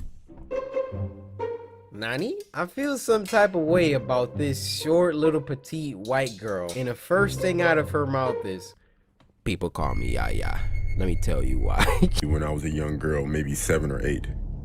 It was a Saturday afternoon and my mother and I were at a mall shopping. They getting it. We went from store to store, mostly for me. I was a spoiled kid. We went into a coat store, and I was pretty bored, so I would constantly walk away from my mother to play and stuff, as I did in every other store. Mom, you supposed to be on top of that. My mother would always call my name, and I'd go running to her. This time, I was playing in a round coat rack. My mother called my name, and I ran out. I ran right into this older man. Then he grabbed me. He grabbed me by my wrists and asked me why I was running. I told him because I have to get to my mom. He then told me he could take me to her, but I said no, and he let go. It was weird because I saw this man in almost every store he went to, but he never had any bags. After that store, I had to use the bathroom really bad, so I went while my mother went to the food court. I sat down to use it for maybe a minute. Her mom went to the food court? I was like, yeah, let's go ahead and go to the bathroom. Look at her. She's no more than 5 years old, people. I'm just gonna speak from experience as a black child growing up. I learned real quick not to walk away from my mom. I walked away from my mom once. She was like, you stay next to me, all right? You do not walk away from me while we're at the store or mall or we're out shopping, blah, blah. I was like, all right, Mom. You know, but kids, they get distracted sometimes. I totally forgot that she said that. So we're out at Meijer, you know, grocery shopping. I see like some freaking candy. I'm about to go and inspect the candies. Oh, I like that one. I like that one. My mom came up behind me like a freaking ninja. She was probably standing behind me for a hot like 30 seconds until like I sensed her like breathing on my neck. At which point I did the anime. Good. She just whispered in my ear. And that meme wasn't even out yet, so I had no idea what she said. I turned around. All I seen was her 2 fingers like this. She grabbed my shoulder, squeezed, and then twisted. Now that little exclamation I just did could mean 2 things, and it's not the one you thought. Have you ever got pinched by your mom? It's the worst pain. It's worse than stepping on a freaking Lego. And after that, I never walked away from my mom again while I was at the store. Sorry for that long tangent. When someone else came in, the person walked right up to my stall. At this point, I was just looking at the person's shoes. They were men's shoes. Bruh, why are you in here? I was confused of why a man would be in here. Before I could look up, the man said, "Hey, Yaya, everything okay in there? I'll come in if you want me to." It was the man from the stores. I looked up, and I could see his eyes I'm throwing doo-doo at your face. He then started shaking the stall. Come on in here. I began to scream. I got something for you. I've never been so afraid in my life. Then 2 women walked into the bathroom and the man took off. Oh, nice. These women took me to my mother and told the police. They found him due to the cameras. I don't know what his intentions were, but the police said he probably would have kidnapped me. Who knows? Probably. From that time on, I would never leave my parents' side while in public. Good. Your lesson was worse than mine, but I'm glad you still learned it. And I ain't even saying that like a cannibal is gonna kidnap you. But if you walk away from your parents, a cannibal will kidnap you.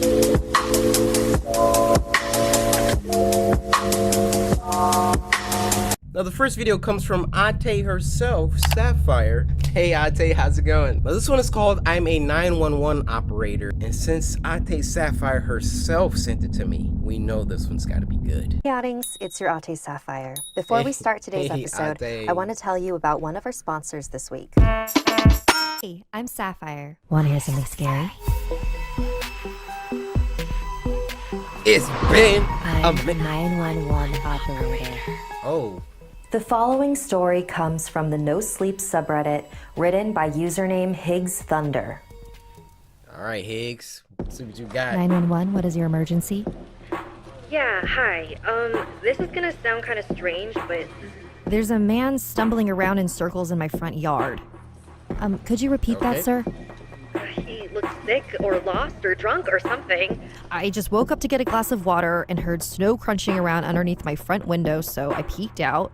I'm looking at him now. He's about 10 yards away from my window. Something's not right. What is your address, sir? 1617 Quarry Lane in Pinella Pass. I'm gonna send a squad car your way, but that's quite a ways out. Are you alone in your house, sir?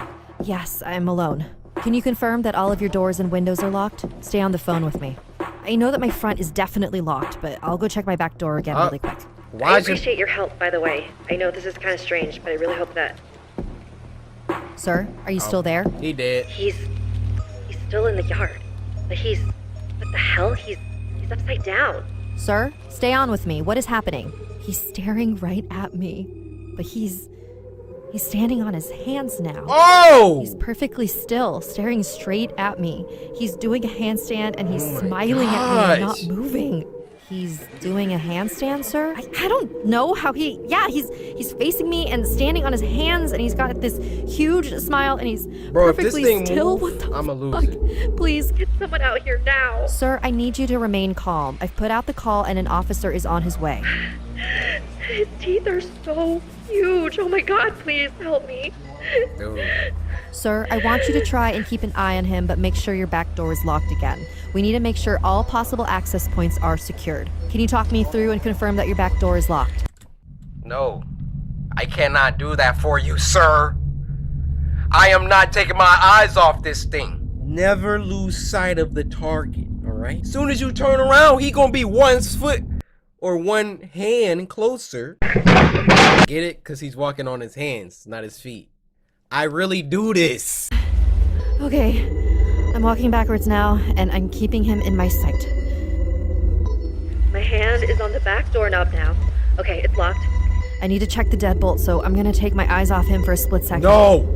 Don't take the... All right, sir. Help is on the way. Just stay on the phone with me. Everything's going to be all right. Sir? He's gone. He's gone. Sir, are you still there? His face. It's up against the glass. Woohoo! Sir, I need you to speak up. Literally! 1 second! I looked away for a split second and now his face is pressed up against my front window. His teeth are huge. He's still smiling. There's no color in his eyes. Jesus, please help me. Why won't it just move? Sir, I need you to go to the nearest room and lock yourself inside of it. Do you have a basement or a bedroom that you can lock yourself in? He won't stop staring. I think he's gonna hurt me. Sir, I need you to listen to me. Lock yourself somewhere safe until the officer arrives at your house. Can you hear me? Yes. Yes. I'm gonna lock myself in my room. And you're positive that you're alone in your house, correct? Yes. I'm alone in the house. Wait a moment. He's moving. He's shaking his head. What? He's telling me no. Oh god, I think he can hear us. He's telling me I'm not alone. Oh my! Sir, are you still there? Can you still hear me? What was that sound? Is everything okay? Sir? Do you hear that mincemeat getting... Oh Dude, that's a lesson for y'all, man. Never take your eyes off. You know, if you're back against the wall, honestly, you got nothing to lose. Like, you're dead anyway. Honestly, when your back is against the wall like that, let's say like you are home by yourself, the police are not gonna be there for 30 minutes and someone is standing against your glass. You actually think you're gonna have time to stay on the phone until they... No. It's me and you, buddy.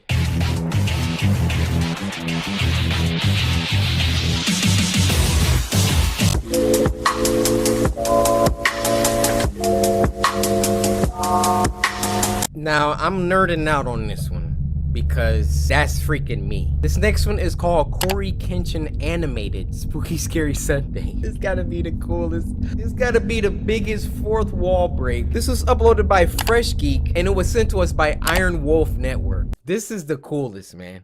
This is the coolest. I am gonna have a great time today. I love spooky.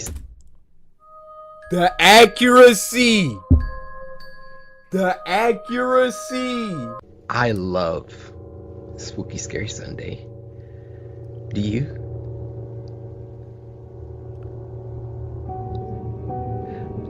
I just think that it's, you know, such a de-stressor. I had to deal with some things earlier. I don't want to get into it. The police might show up, but we don't have to worry about that. Right now, Spooky Scary Sunday is the only thing that I care about. And if anyone gets in the way of my Spooky Scary Sunday. Oh my goodness. But not you. You're my friend. Look how good. You're my friend, right? I like having friends. How did they draw? Oh, it's freaking fire.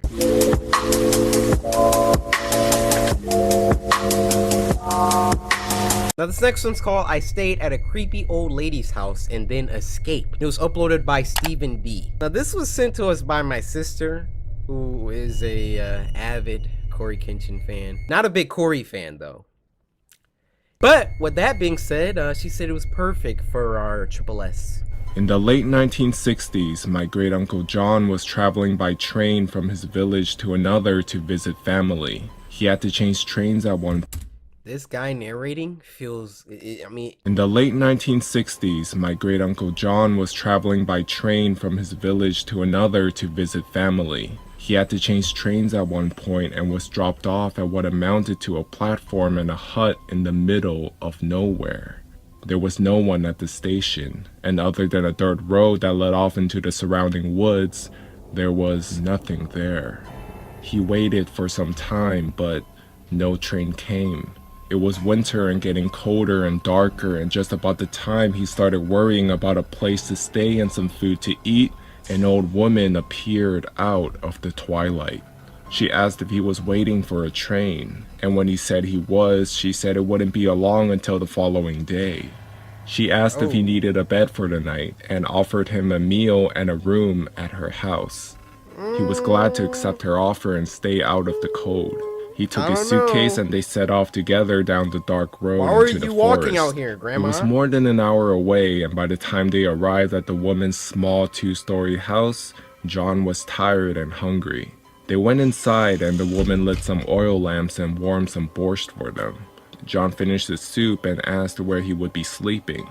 She led him up to the stairs to a tiny room with a window that contained a single bed and nothing else. He thanked her. They said goodnight and she closed the door. He did. Then she locked it, leaving him in the dark. Somewhat creeped out by this, John called to her, but she didn't answer and he heard nothing else. Figuring he would deal with it in the morning and that she had probably done it by mistake, I gotta pee! John set his suitcase down and laid on the bed. Before he could fall asleep though, he felt the urge to pee and got out of bed hoping to find a chamber pot or something he could pee in. He got onto his hands and knees and began to feel under the bed in the darkness, thinking that's where the pot would be if there was one. It's in the 60s. Who's that? Oh! He found the body. John went right to the window to see if he could exit the room that way. It was nailed shut. Bro, I'm he knew that breaking if it! he remained in the room, he was probably a dead man. But if he broke the window and tried to get out of the way, there was a good chance that the old woman would hear him and come into the room before he could get away. So he did the only thing he could do. He pulled the body from under the bed, heaved it onto the mattress, and covered it with a blanket. Then he got under the bed and waited. Sure enough, about an hour later, he heard footsteps coming slowly up the stairs and then toward the room. The lock clicked and the knob turned slowly. In the gloom, John saw someone moving toward the bed. Then he heard several sickening thuds. The person had bashed the body on the bed with a large crowbar, which then dropped onto the floor right in front of John. There was silence. Then the person went out the room and the door was shut again. John moved from under the bed and took the crowbar and was able to slowly pry the window open. When the window was up, he threw his suitcase out and dove through himself, not caring what was below him, only worried about what was behind. He landed without too much injury and began to run into a field behind the house towards some light in the far distance. It turned out to be a highway with some military and transport trucks on it, and luckily John was able to get a ride to another village where he could catch a train. He didn't bother reporting what had happened to the authorities, since at that time in the USSR, there was a distinct chance he would have been the one who got into trouble. He just thanked God he had escaped and decided that the next time he traveled to visit relatives, he would take another way. Dude, I would have broke that window so quick. That would have been my first idea. But then I would have had to outrun some guy. I thought it was just gonna be the old lady. Some guy came in with a crowbar.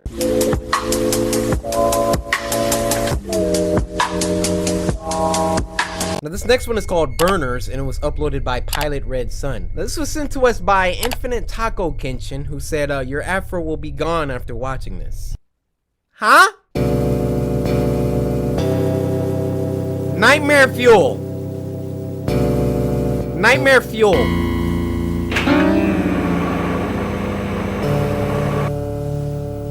If the popcorn catches on fire, just let me know. Looks fine from here. What are y'all sending me?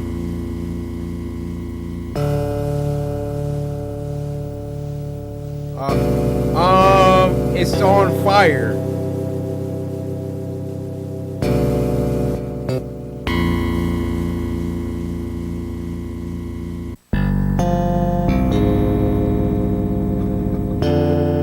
What is this?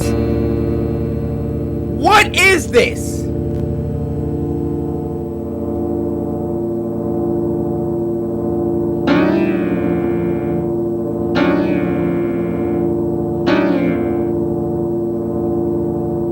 Why is there powder?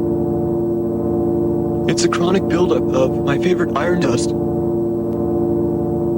Pretty sure that's an OSHA violation. This is my house, dude. Don't jostle the heating ducts.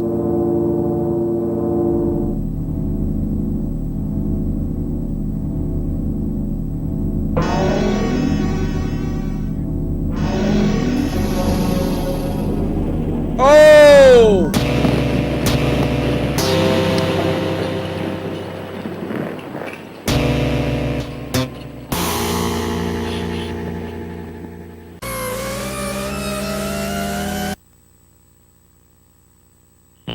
I'm checking for pestilence. Found one. Here is the best way to kill a spider.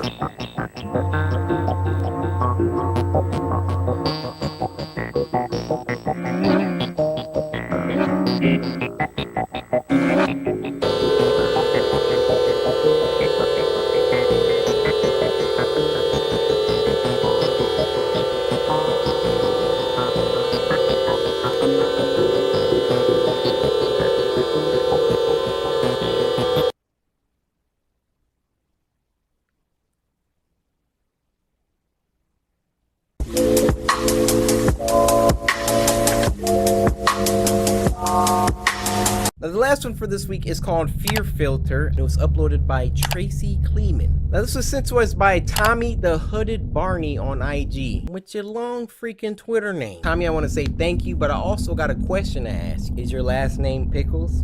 Tick! Lucky Cat Productions. Johnny, you've got to go to bed.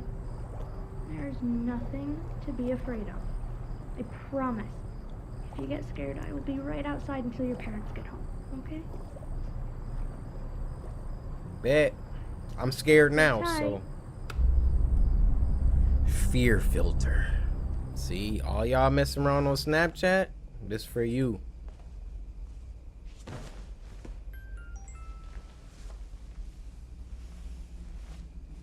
What is this girl, 12?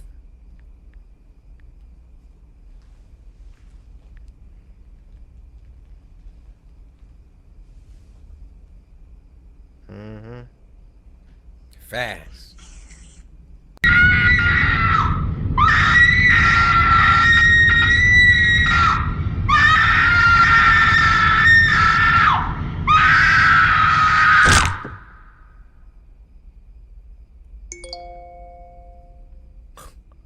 Wow.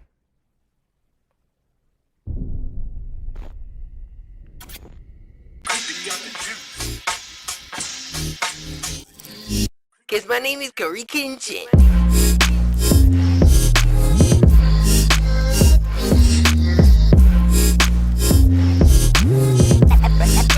Slice that like button. You win. Perfect.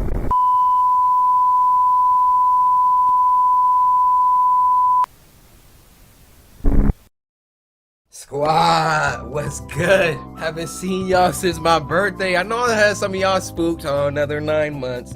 Listen, the joke's getting old. I'm sorry. That was uncalled for. I don't even know what. Yeah, guys, sorry for the delay. I've actually been traveling, getting a lot of things done. Stopped by in LA, did a quick video with my boy Dashy. Plus that, y'all know the price. You got that ice. I'm not wearing jewelry. And worked on a few other things that are coming to the channel that you guys will see soon. But now we're back. First, I want to talk about my birthday. So let me tell y'all how great y'all are. I know y'all know already, but for my birthday, I asked for 1 million likes. Editing, Corey, go ahead and take it on over to my birthday video. Yes, zoom in and enhance. What does that say? 1 million likes, baby! Light work! Y'all are literally the goated community on YouTube. Like, there's nothing y'all can't do. And we actually hit like 1 million likes like a week ago on that video. 1 million likes on a video. I don't know if y'all... 1 million likes, not 1 million views, 1 million likes. I love y'all, bro. I love y'all. That's that real music, man. Come back home. So like I said, now I'm back home, and let's get back to work. Spooky Scary Sunday on an actual Sunday. Spooky Scary Sunday, for those who are new, it's a series where every Sunday, the samurai come together as the beautiful tribe that we are. We sit back and we watch some scary videos sent in by you guys via Twitter using the hashtag Spooky Scary Sunday. You go to Twitter, follow me at Coryxkenshin, use the hashtag Spooky Scary Sunday, and leave a link to the scariest video that you know. And if your video gets picked, you get a shout out. So sit back, relax, grab some snacks. I'm gonna throw it back to my college days, so I'm gonna recommend y'all get some yakisoba, a fruit by the foot, and a grape juice. With all that being said, first video.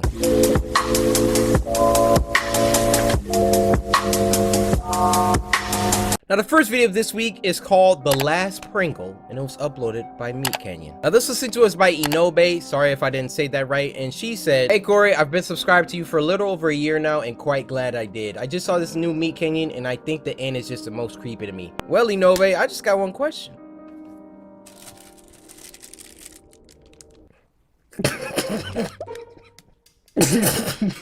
I'm trying to think of a question. You trying to get sticky with the blicky? God! There's never anything tasty to eat in this house. Try not to eat it so fast. Whoa, we getting some live action? Try not to eat it so fast. Snacks. Don't want your tummy hurting, mommy. Stupid! His mom got him all these good snacks. Look at it. They got the Swiss rolls in the back.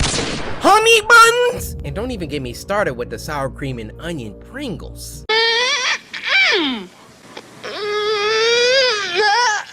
Y'all can keep them cosmic brownies though. That's those. I only eat that fast because it's so nasty and I don't want to look at it. Nah, that's a goated flavor right here. Treat it with respect! What are you doing? There! All gone. Stupid Pringles. You're a shitty chip anyway. Oh. Not like those tasty Cheeto Puffs. I love Cheeto Puffs. Wow. Hey now. Hello? You missed one, champ. Who is that? That's what you get for throwing them in the trash. Kid. Take me out of the trash. Ooh, it's awfully stinky in here.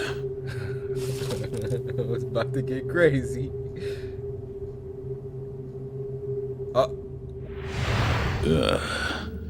You always gotta eat the last chip. It's bad luck if you don't. Mr. Pringle? You can talk? I can do a lot more than talk. What? Now reach that meaty paw in here and see what else I can do. Don't refer to my phalanges as meaty paws. And Meat Canyon, is this like a claymation? Like, y'all are really outdoing yourselves this year. This isn't right. I must be dreaming. Well, your mommy said you shouldn't have the thighs of a pregnant 15-year-old, so I think we're both subverting expectations. Violation. Come on. You can smell my dust, can't you? Sour cream and onion. Ah, it is good. It is good. You know you want me. I mean, kinda. Oh, not anymore. My God, what's that flavor? It's so special. Human? That's just what I need. A dusting of your flavor on my chip would bring the world so much joy. Nah. Salty, delicious skin. Why is he letting him? This isn't real.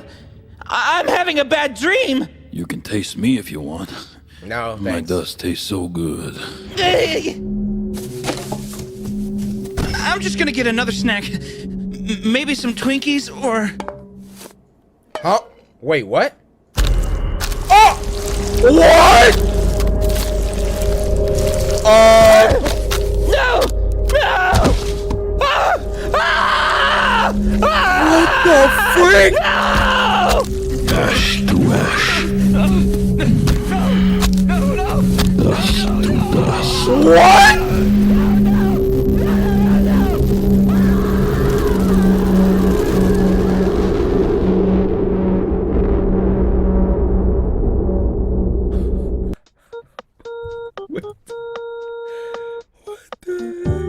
Alright, I see in the description, be sure to check out the amazing 3D artist who did the amazing visuals. So shout out to Hulapi, you killed that. That was terrifying.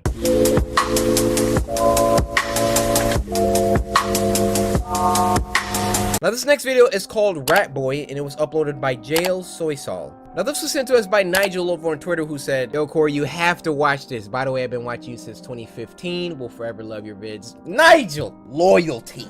That's what we're all about. See, a lot of y'all suckers don't know. I said, a lot of y'all suckers don't know. I want my neighbors to hear. Y'all hear me, neighbors? Huh? Nigel been here since 2015. Everybody clap that up. Now let me ask you a question. Where have you been since 2015? You been here? What's your name? Here we go.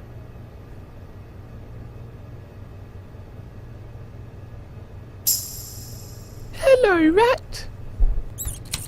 Pops from Regular Show? As a kid? Hello, Rat.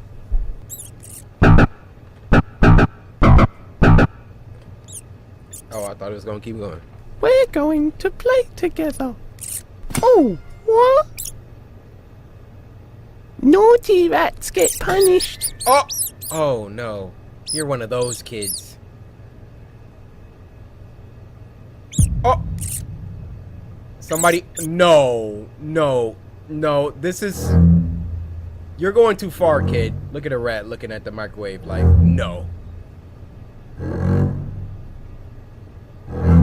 Can you feel pain too? Clearly, no! I can help you to understand. Oh, that rat's dead. He cracked his own finger to press that button. Look at the rat.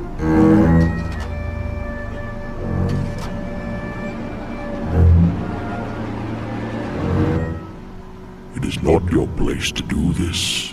Huh? Playing God. But you're just a rat. And you're just a boy. Woo! It sure is getting hot in here, isn't it, boy? Yeah, for you. This overbearing heat must be making you tired. Let the heat wash over you. Oh my goodness. This is fire.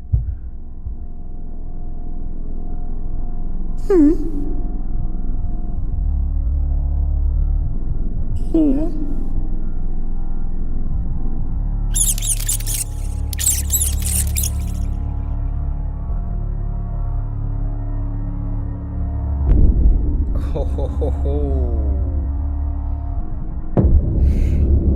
You messed up now, kid.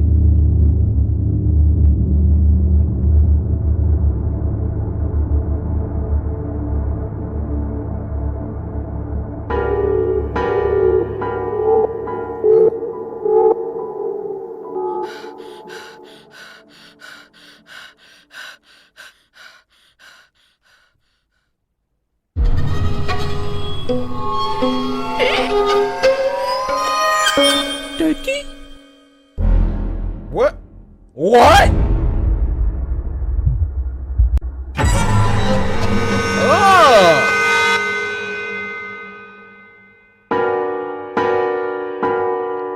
Yeah, we're gonna censor that.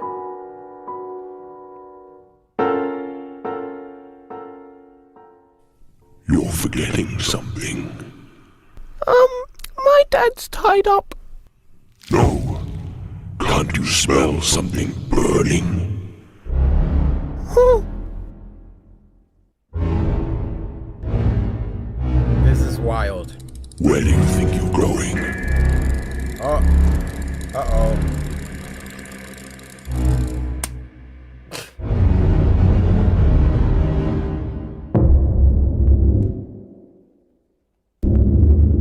Yeah, I might want to keep that door closed.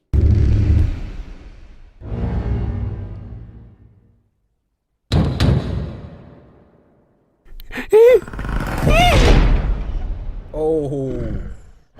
Oh. Oh!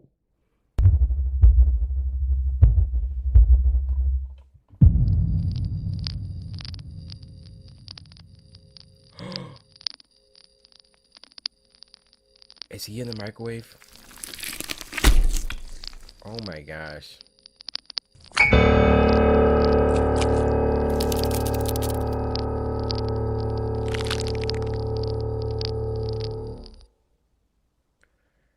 Bro, that was incredible. Guys, moral of the story, don't abuse your freaking animals.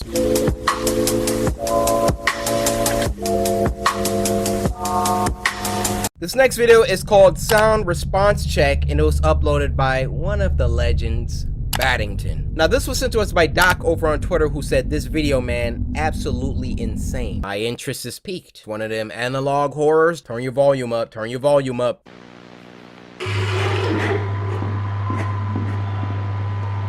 Chica? Chica?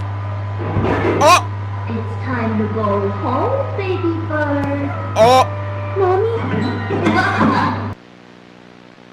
It's time to go home. Home. Ew! Ew! Ew! Take Ew! me home with you. No, Chica. Baby bird. Run! No, Chica. You're scaring me. Oh!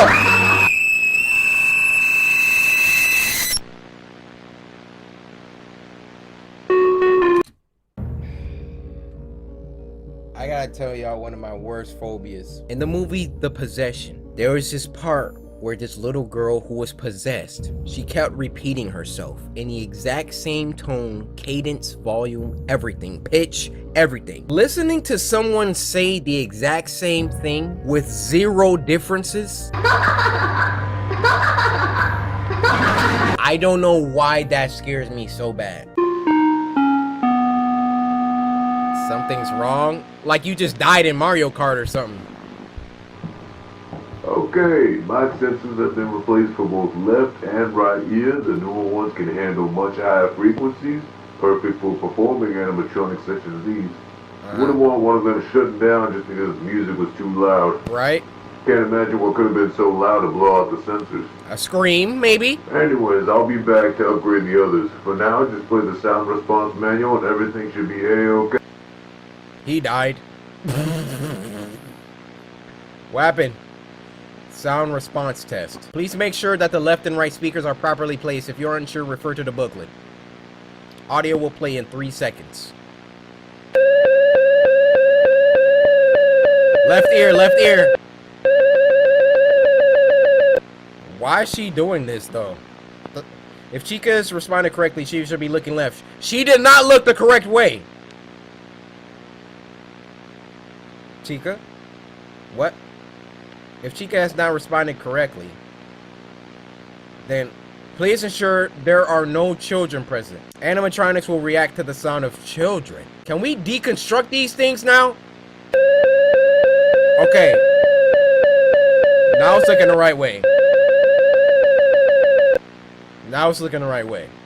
If Chica is responding correctly, she should be looking left. My left, not hers. Okay, another test. Okay. She's looking to the right now. Chica has responded correctly. She should be looking right. Got it. Why do they keep bringing us back to this?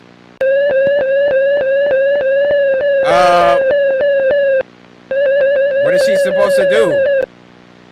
There's a child in the center. I saw that. If Chica has responded correctly, she is looking at me now. Hey Chica, I'm not a child, so don't kill me.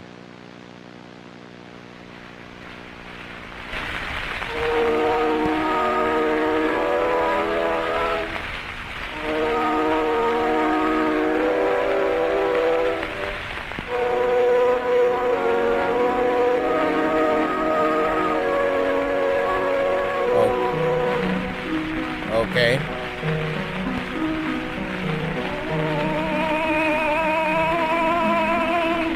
Music makes me feel better. Not me. Makes me think about birds. I like birds. They're pretty. One time I saw a bird sleeping in the snow. That's what bad dreams are about. I feel like I'm sleeping in snow and I can't get up. It's too cold for me to do that. Get a jacket. Things don't breathe when they sleep in snow. I can't breathe.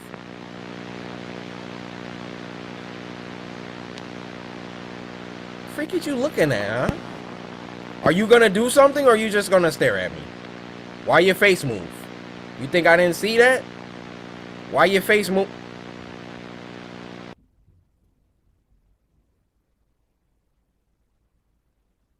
Nah, you're not about to sneak that last frame by us. Right here, right at the end, right at the end. I can't breathe. So basically, we all know the FNAF story by now.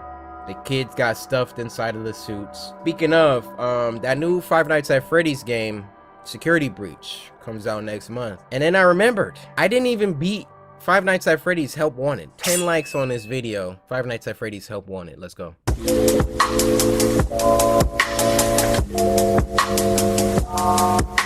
Now this next one is called Happy Birthday and it was uploaded by Social House Films.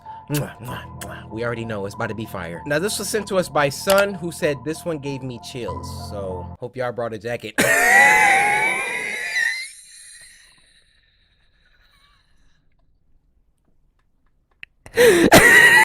S-tier comedy on the Coryxkenshin channel. Victoria. They need to get her into Hollywood, man. She killing this.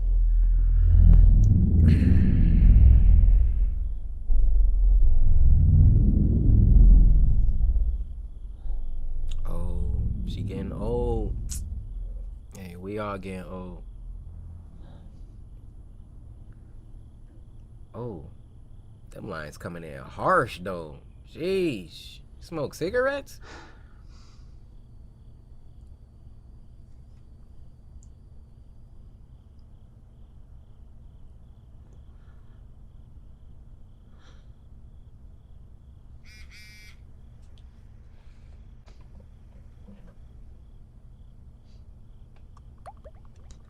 Hey, oh, she is not happy about her birthday.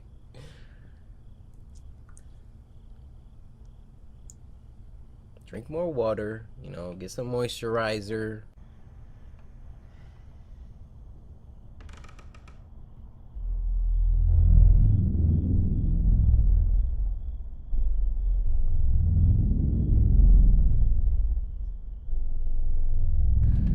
Who put that there?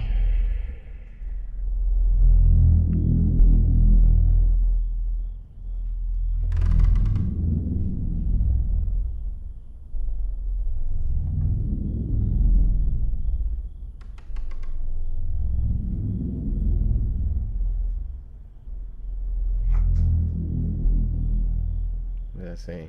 Another year. You're growing older. Your bones are weak. You're feeling colder. Now make a wish and take a bite. Your greatest gift will come tonight. Ooh. Okay.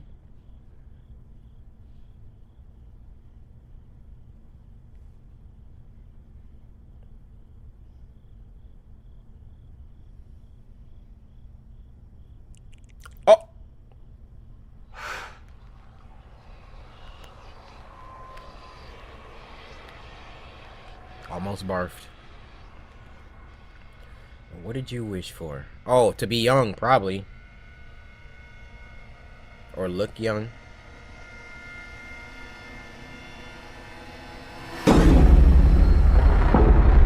What?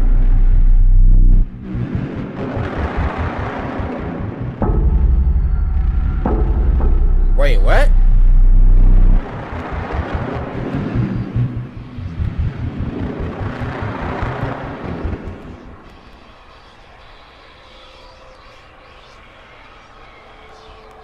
What made her dig in the cake 2 times?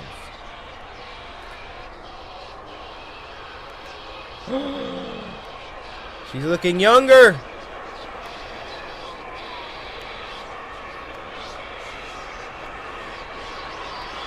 Oh, but not in real life. What the heck?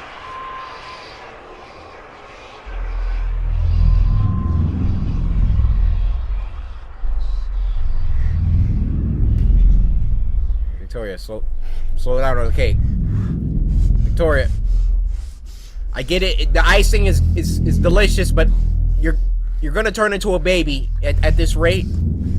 You're gonna. Do you hear her working on this cake?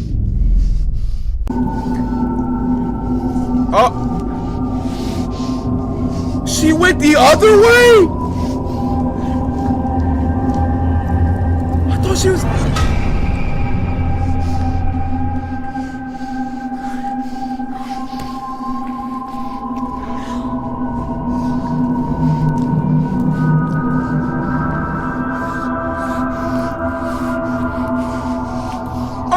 What? Victoria, put that down.